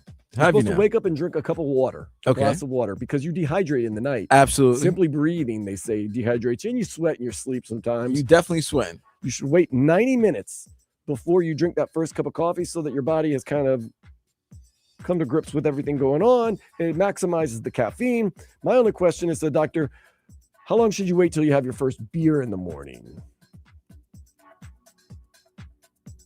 10 minutes? Yeah. Depends when you're on. If you're on vacation, yeah. 10. I'm gonna say something. You gotta drink it with your mouth being nasty, because you know beer's not good after you brush your teeth. No, that's a nasty taste. I can handle coffee after brushing my teeth, although I don't like it. Orange juice is not good after you brush your teeth. No. There's some things it's just extra nasty. Yeah, coffee you can. I can handle it. Yes. And after like 2 sips of coffee, the coffee just dominates. And Yeah, takes everything. but like beer's not strong enough. No, the toothpaste, the fluoride takes it takes all the out of the taste. So what my game plan is always, especially on vacation, have a shower beer, then I brush my teeth, and then I go about my day. I always wake and bake. Oh, well, that's important too. How does that go with toothbrush? Don't really need it. It's not, no, you don't want to. You actually don't want to smoke after brushing your teeth. You want to brush your teeth after you smoke. Brushing your teeth for a lot of things, it gives you a 15-minute, like you got to just lay off of everything. Like I own your mouth. Hey yo.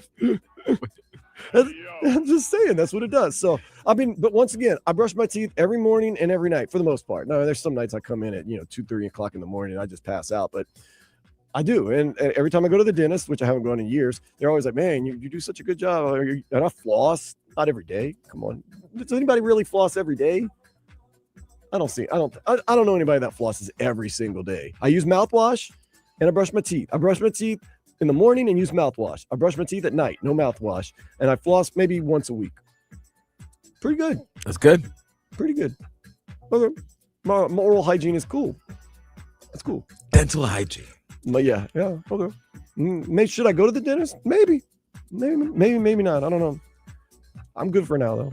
Who's good, really good now is Daniel Solano. We got a lot of soccer to talk about. We haven't talked about it yet. We're going to get into it. He's going to join us next here on Sports Day 104.3 FM WQAM.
It is that special time of the weekend where we invite in This Is Football podcast soccer football guru extraordinaire Daniel Solana. Daniel Solana, so happy to see you, man. A lot going on in the soccer world.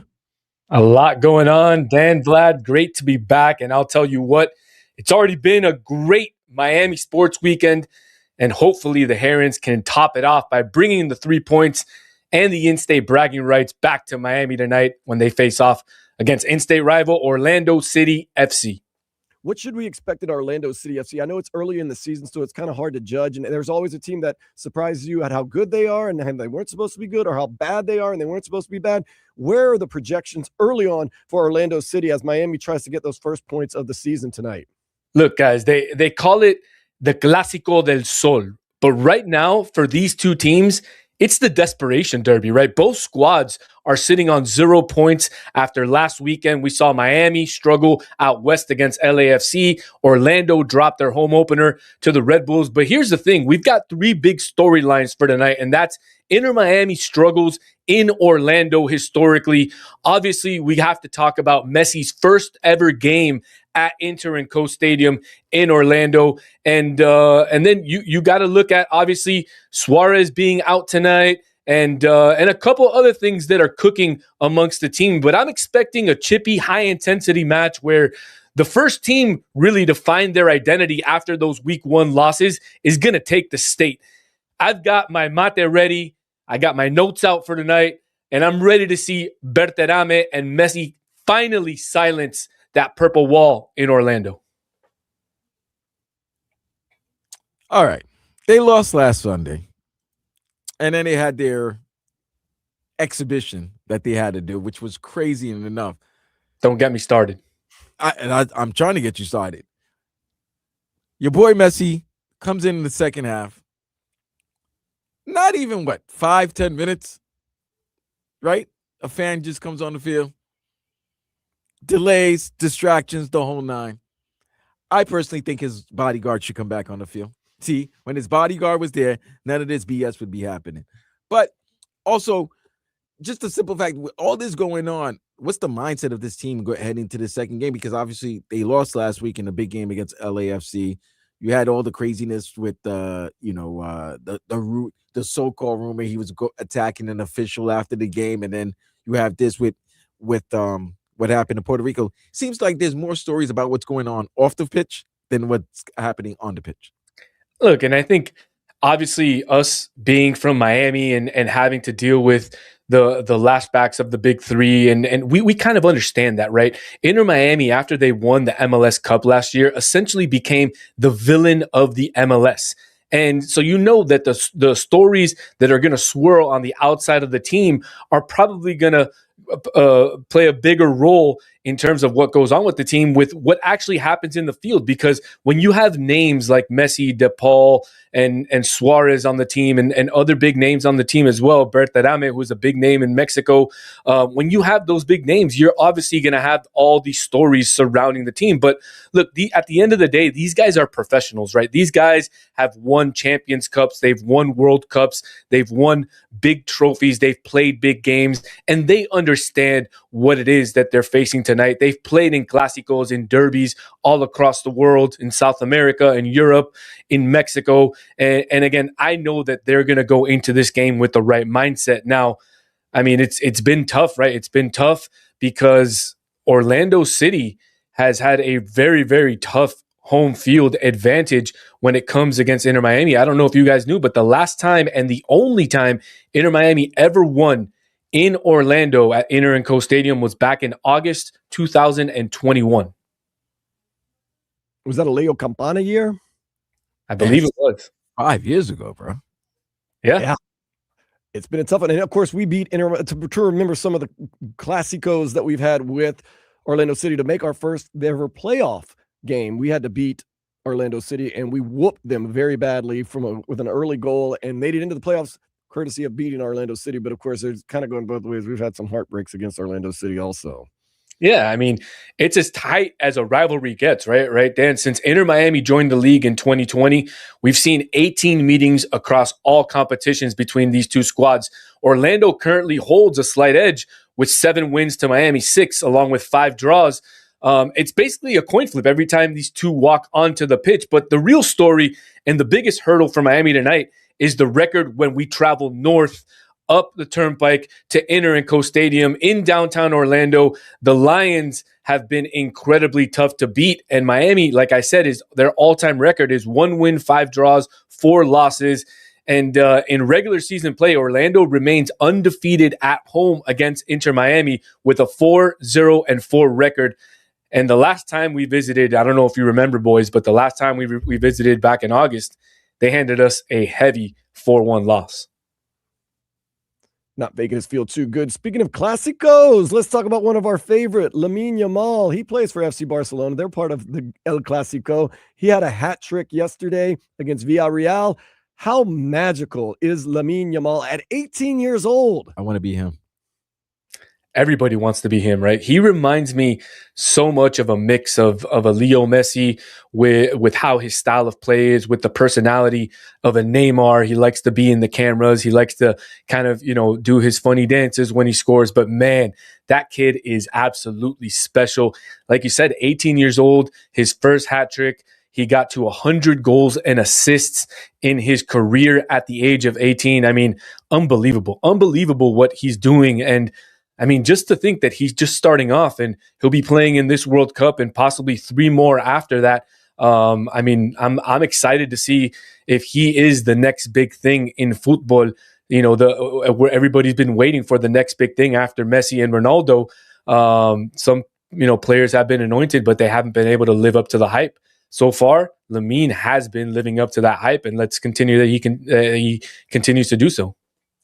Champions League's round of 16 has been finalized. Real Madrid and Man City. How about that? Madrid and Man City playing in a round of 16 game. Just quickly, just some of the craziest games I saw on Tuesday. Like that Juventus game was crazy. Remember I asked you last week, does Juventus have a chance? You're like, I don't know. And then lo and behold, they made up 3 goals. And they had to play an extra 30. And finally, the 10-man squad finally got caught. But that was a crazy game on Tuesday, on this past week. Really, I think the entire match day was absolutely nuts. I have a group chat, and we usually right before the games we all send our bets out that we put out on the Hard Rock. And look, they asked me, what do you think about some of these games? And I was like, look.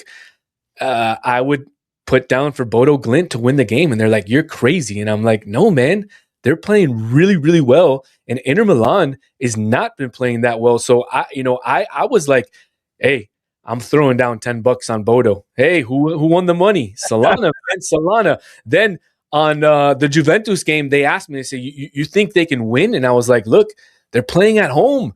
I think they could at least, force a playoff there, an extra time or something. And I threw my money down on Juventus and I hit again. So, I was big on winning. I thought it was a fantastic match day. I'm really excited for the quarterfinals. Obviously, like you mentioned, Real Madrid, Man City, that's going to be the premier matchup of that round. Can Man City suffer another defeat in the hands of Real Madrid? They can't. They can't suffer another heartbreaking defeat to Real Madrid. Even though that's what I'm hoping for, but yeah. No, I'm kind of hoping. Look, man, my son. I don't know if you heard the story, but my brother went over to Spain and he brought my son home a jersey. My son doesn't like Real Madrid. Like, he does not like Real Madrid, but my brother was so excited because he got the Valverde blue Real Madrid. It's a really nice kit. And, he showed it to my son and he puts it up and my son kind of looked at it and was like, yeah, I like it. But he won't put it on to go to school because one of his teachers is not a fan of Real Madrid and he just doesn't like. So I'm going for Man City. He has the Erling Haaland kit. My son's going for Man City. So I hope Man City hands it to them. What about the rematch from the FIFA Club World Cup as you get Chelsea and PSG in round 16? Is this another chance for Chelsea to show that the movement they have made over the past year or so has really taken effect? Yeah, I think it's going to be a big matchup, right? I don't believe that PSG is having the greatest year in terms of not where they are in the table. Obviously, they're always in the top of the table, but in terms of how they're playing in their style of play, I've seen them, quite a bit, and they don't convince me as the same PSG that we saw last year that was absolutely dominant from start to finish, and just handing it to everybody, including Inter Milan in the final. So look, I don't believe that that it's it's going to be a pushover like you would have thought it was last year. I think Chelsea's going to give them a fight, and the fact that this is two legs and not just one matchup, I think plays into Chelsea's favor. And we'll see what happened. I was watching the Arsenal game earlier. It was 0-0. It was an interesting game. I don't know how it finished, but hopefully Chelsea took it. I'm gonna check right now. No, I think Arsenal won 3-2. Keeping an eye on it earlier, but where there's smoke, there's fire. And for the longest time, we heard that Inter Miami could get Lionel Messi, and we kind of started dismissing it. We always hear these rumors that at some point, David Beckham might pull a fast one and get Cristiano Ronaldo over here to Inter Miami to play with Messi for at least a year. Is there any ounce of, I don't want to say truth, but the possibility that could happen? Zero chance. Okay, thank you. Damn. He's locked in over there in Saudi Arabia, and he has a lot of things going on. He actually just got injured. He got injured. He pulled a muscle, and he might be out for a little while. Age is starting to keep up on him. Getting excited. Oh no, Chelsea lost 2-1 to Arsenal. Okay, I knew it was a 1-goal difference. I do want to ask you this. Interesting. Now, we got Freedom Park opening up very soon, but Inter Miami may not inaugurate the stadium. We're hearing that the English team, the Lions, will be playing 2 exhibition games in advance to the World Cup here in South Florida. And one of them could be at Freedom Park. That might be something you want to check out. Absolutely. I mean, it would be fantastic if they played there, just because, look, I've driven by many times. I've seen the videos of the inside of the stadium. It is an absolutely world-class facility that Jorge Mas, by the way, happy birthday to him. It was his birthday yesterday. So he's building a world-class stadium. I mean, it's unbelievable to think that 18 months ago, maybe 24 months ago, there was some a golf course out there, and now you have this unbelievable stadium that they've erected over there, and it's going to be special, man. I'm excited to get out there for that first game against Austin FC on April 4th. Obviously, we have a big matchup before them against Nashville in the CONCACAF Champions League, which they will play at the now Inter Miami Stadium. That's what they're calling it now. Okay, because that's the final game there. Yeah, absolutely. Well, we got the World Cup coming up in Spain, our favorite, which would be unbelievable if Lamine Yamal, before the age of 19, could win a Euro. He could win a La Liga. He could also win a World Cup. Is there any other trophies I'm forgetting that he might have won? Ooh, Yamal? Yeah. Yamal could win everything this year. He can win, like you said, the Champions League, La Liga again. I don't know about Copa del Rey because they're kind of down a lot to Atletico Madrid. Look, man, if you don't win a Copa del Rey, you don't win anything. Come on. But he can win Champions, La Liga, and the World Cup this year. Yeah, no, he could. He could win. He could win them all. And that would be, that would really cement him as probably one of the greatest young players to ever play. It takes you thinking back to maybe Pele when, he debuted at such a young age with the Brazilian national team and everything that he did in terms of bringing the joy back to the Brazilians, in terms of the football world, because we know what happened in 1950 with Uruguay kind of decimating what were their beliefs of winning the 1950 World Cup, and Uruguay, kind of stunned them. So, this could be unbelievable. It could be the greatest story to come out of soccer in a very, very long time. And we know your heart is with Uruguay. We know your dark horse is the United States. But who is your favorite? If you were putting your wallet on it, who is your favorite to win this upcoming World Cup?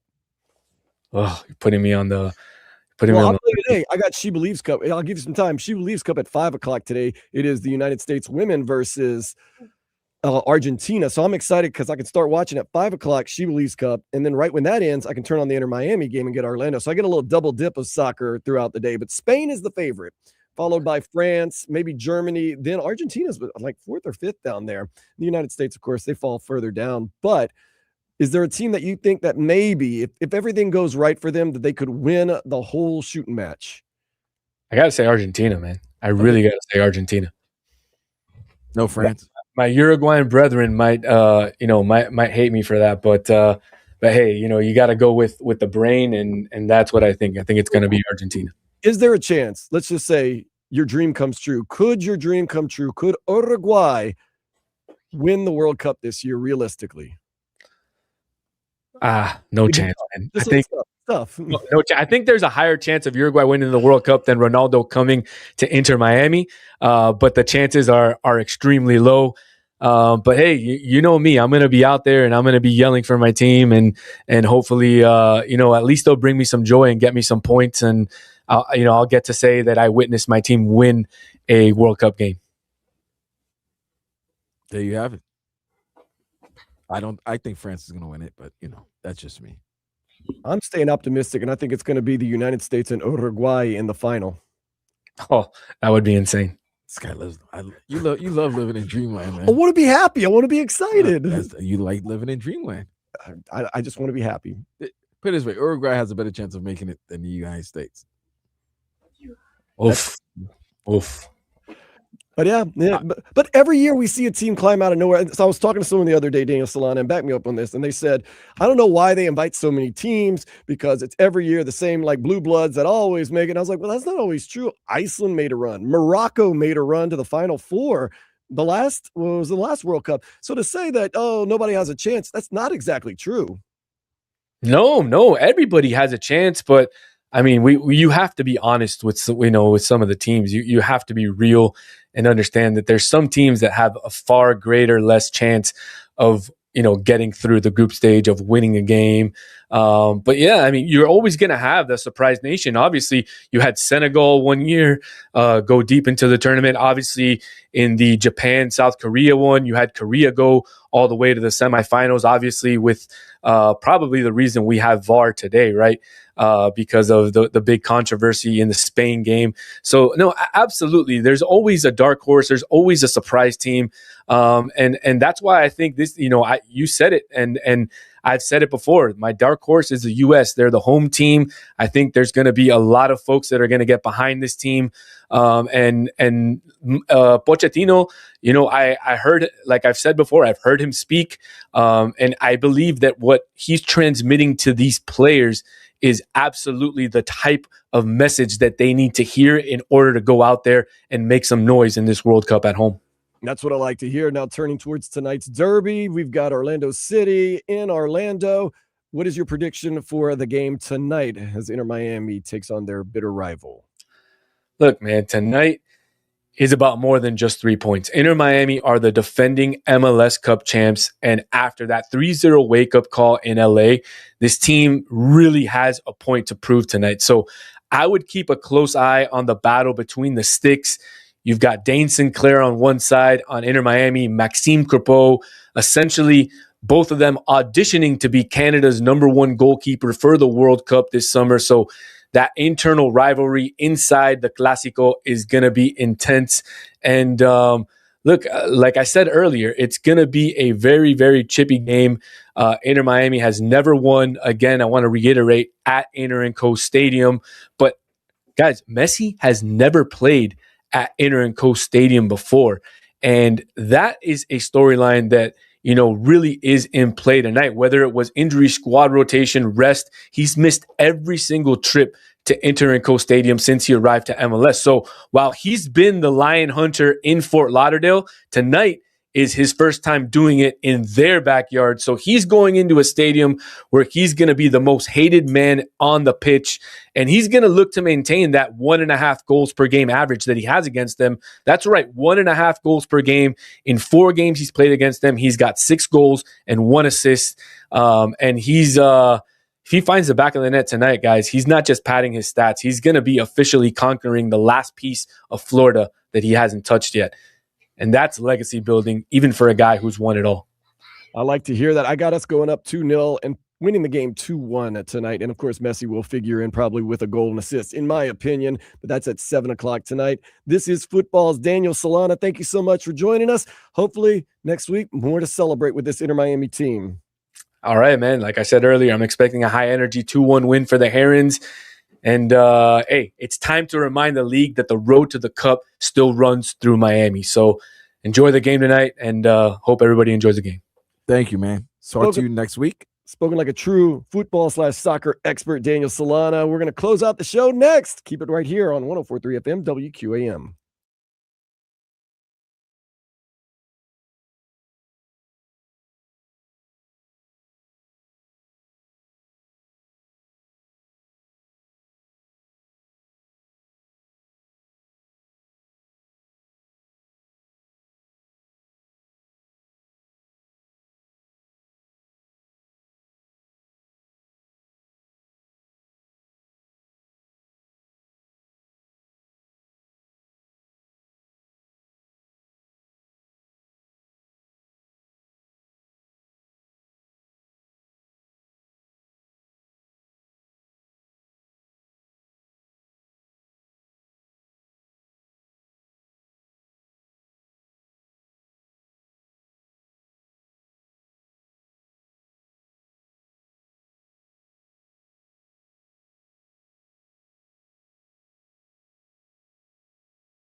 Finishing it up here on Sports Day on a Sunday, first day of March. We have covered it all from the NFL Combine to the Miami Dolphins, how they're most likely going to have to cut Tua Tagovailoa. The Heat may have found a recipe for success, but is Eric Spoelstra willing to cook with that recipe? Inter Miami got a big derby tonight. It's a big soccer afternoon starting at 5 o'clock. The women's national team will be playing Argentina in the She Believes Cup, followed by a rivalry game. And you could hear Daniel Solana's voice just now that this one means a little bit extra for Inter Miami and Orlando City. Could be a chippy one. And you know how they like to get after Messi, and you know how all the other guys rally around Messi, but no Luis Suarez. That's an enforcer right there, Vlad. You were talking about enforcers in the NBA. Luis Suarez, that's an enforcer in soccer. Yeah, he's an instigator. He definitely is. He definitely gets after some people. He is not afraid to chop it up. If you say chop, you really mean it. He'll bite your shoulder off, man. So we appreciate you jumping in. 305-567-0560. People have been jumping in all day. They were talking about the Davis brothers with the Pacers back in Reggie Miller's time. I did say them. I said the Davis brothers. Antonio and Dale. Yeah, the Davis brothers. And, you know, just one of those things. We've been talking about enforcers in the NBA, and as we get ready for another big week here in South Florida, the Miami Hurricanes basketball team has been successful this season, but it is a job not finished yet. They're looking to finish strong, get into this ACC tournament with a double bye, and then maybe make some noise in both tournaments, ACC and NCAA tournament. They are as close to being a lock as I think you can get. Like, you know what I mean, as far as like a team that is not always or at large. Yeah, I think they're close. They're pretty close. They're really close to being an at-large bid. As you know, you look at the season, you know, whatever else happens, but wouldn't hurt to help that resume, because we know that sometimes these voters and sometimes these committees are a little weird with they like the name on the front of the jersey a little more than the names on the back and all the other stuff. They like the program and all the other greatness like that. So it wouldn't hurt. Just get some wins, make us feel good here in South Florida. And we're finishing up the whole combine with the offensive lineman day, which is maybe not the sexiest day, but it's probably one of the most vital days, I would think, for an NFL team. So, yeah, lots of cool stuff going on in and around the South Florida world. We've got a big hockey game tonight. We know that. Yeah, they need to win this, man. They're going on a road trip. They got to start winning. They got to start winning games in order to have a pulse in this playoff race, try to get the one of the last two wild card spots. They're on a 4-game road trip. Yes, it is a 4-game road trip. So New York, they're in Long Island tonight, then in Jersey on Tuesday, and then I think they go to where do we go after that? I think Columbus is one of the stops along the way. It's not going to be easy. It's not going to be easy, but they need to get wins. They need to start feeling better about themselves and start accumulating some wins and see if they can try to make a strong push with 23 games left. Wow, nice little afternoon. I'm going to have to fire up this laptop, bro. You got the She Believes Cup. Yeah, read into that one. She Believes Cup with the U.S. facing Argentina. You've got the Panthers taking on the New York Islanders. And then you've got Inter Miami, Messi and the crew taking on bitter rival Orlando City. I'm going to be spit after that. Yeah, so their road trip is New York, New Jersey, Columbus, then Detroit.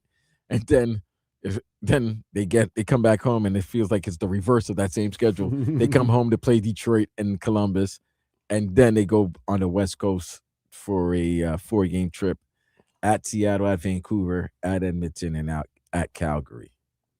And the Marlins continue on. They're up 3-0 on the Washington Nationals in the top of the 7th at spring training baseball. You know what stinks about the Panthers? They really helped them out early in the year with a lot of home games, and they never took advantage of it. So now they're going to play a lot of road games. They got a lot of road trips in these last 20. And that's weird. In the past couple of seasons, it's been the opposite way. They did a lot of road games at the beginning of the season, and towards the end game, they came at home on the stretch. So right, like they got this is a 4-game road trip. They come back for 2 at home, then they go on another 4-game road trip, then they come back for 2 at home, then they go on a 2-game road trip, then they come back for 2 games at home, and then towards the end of the year, they have a 5-game road trip to finish 2 games at home. Three-peats aren't easy, but they can start the road tonight with a win against the New York Islanders. That is a 6:30 puck drop, 6 o'clock pregame right here on 104.3 FM.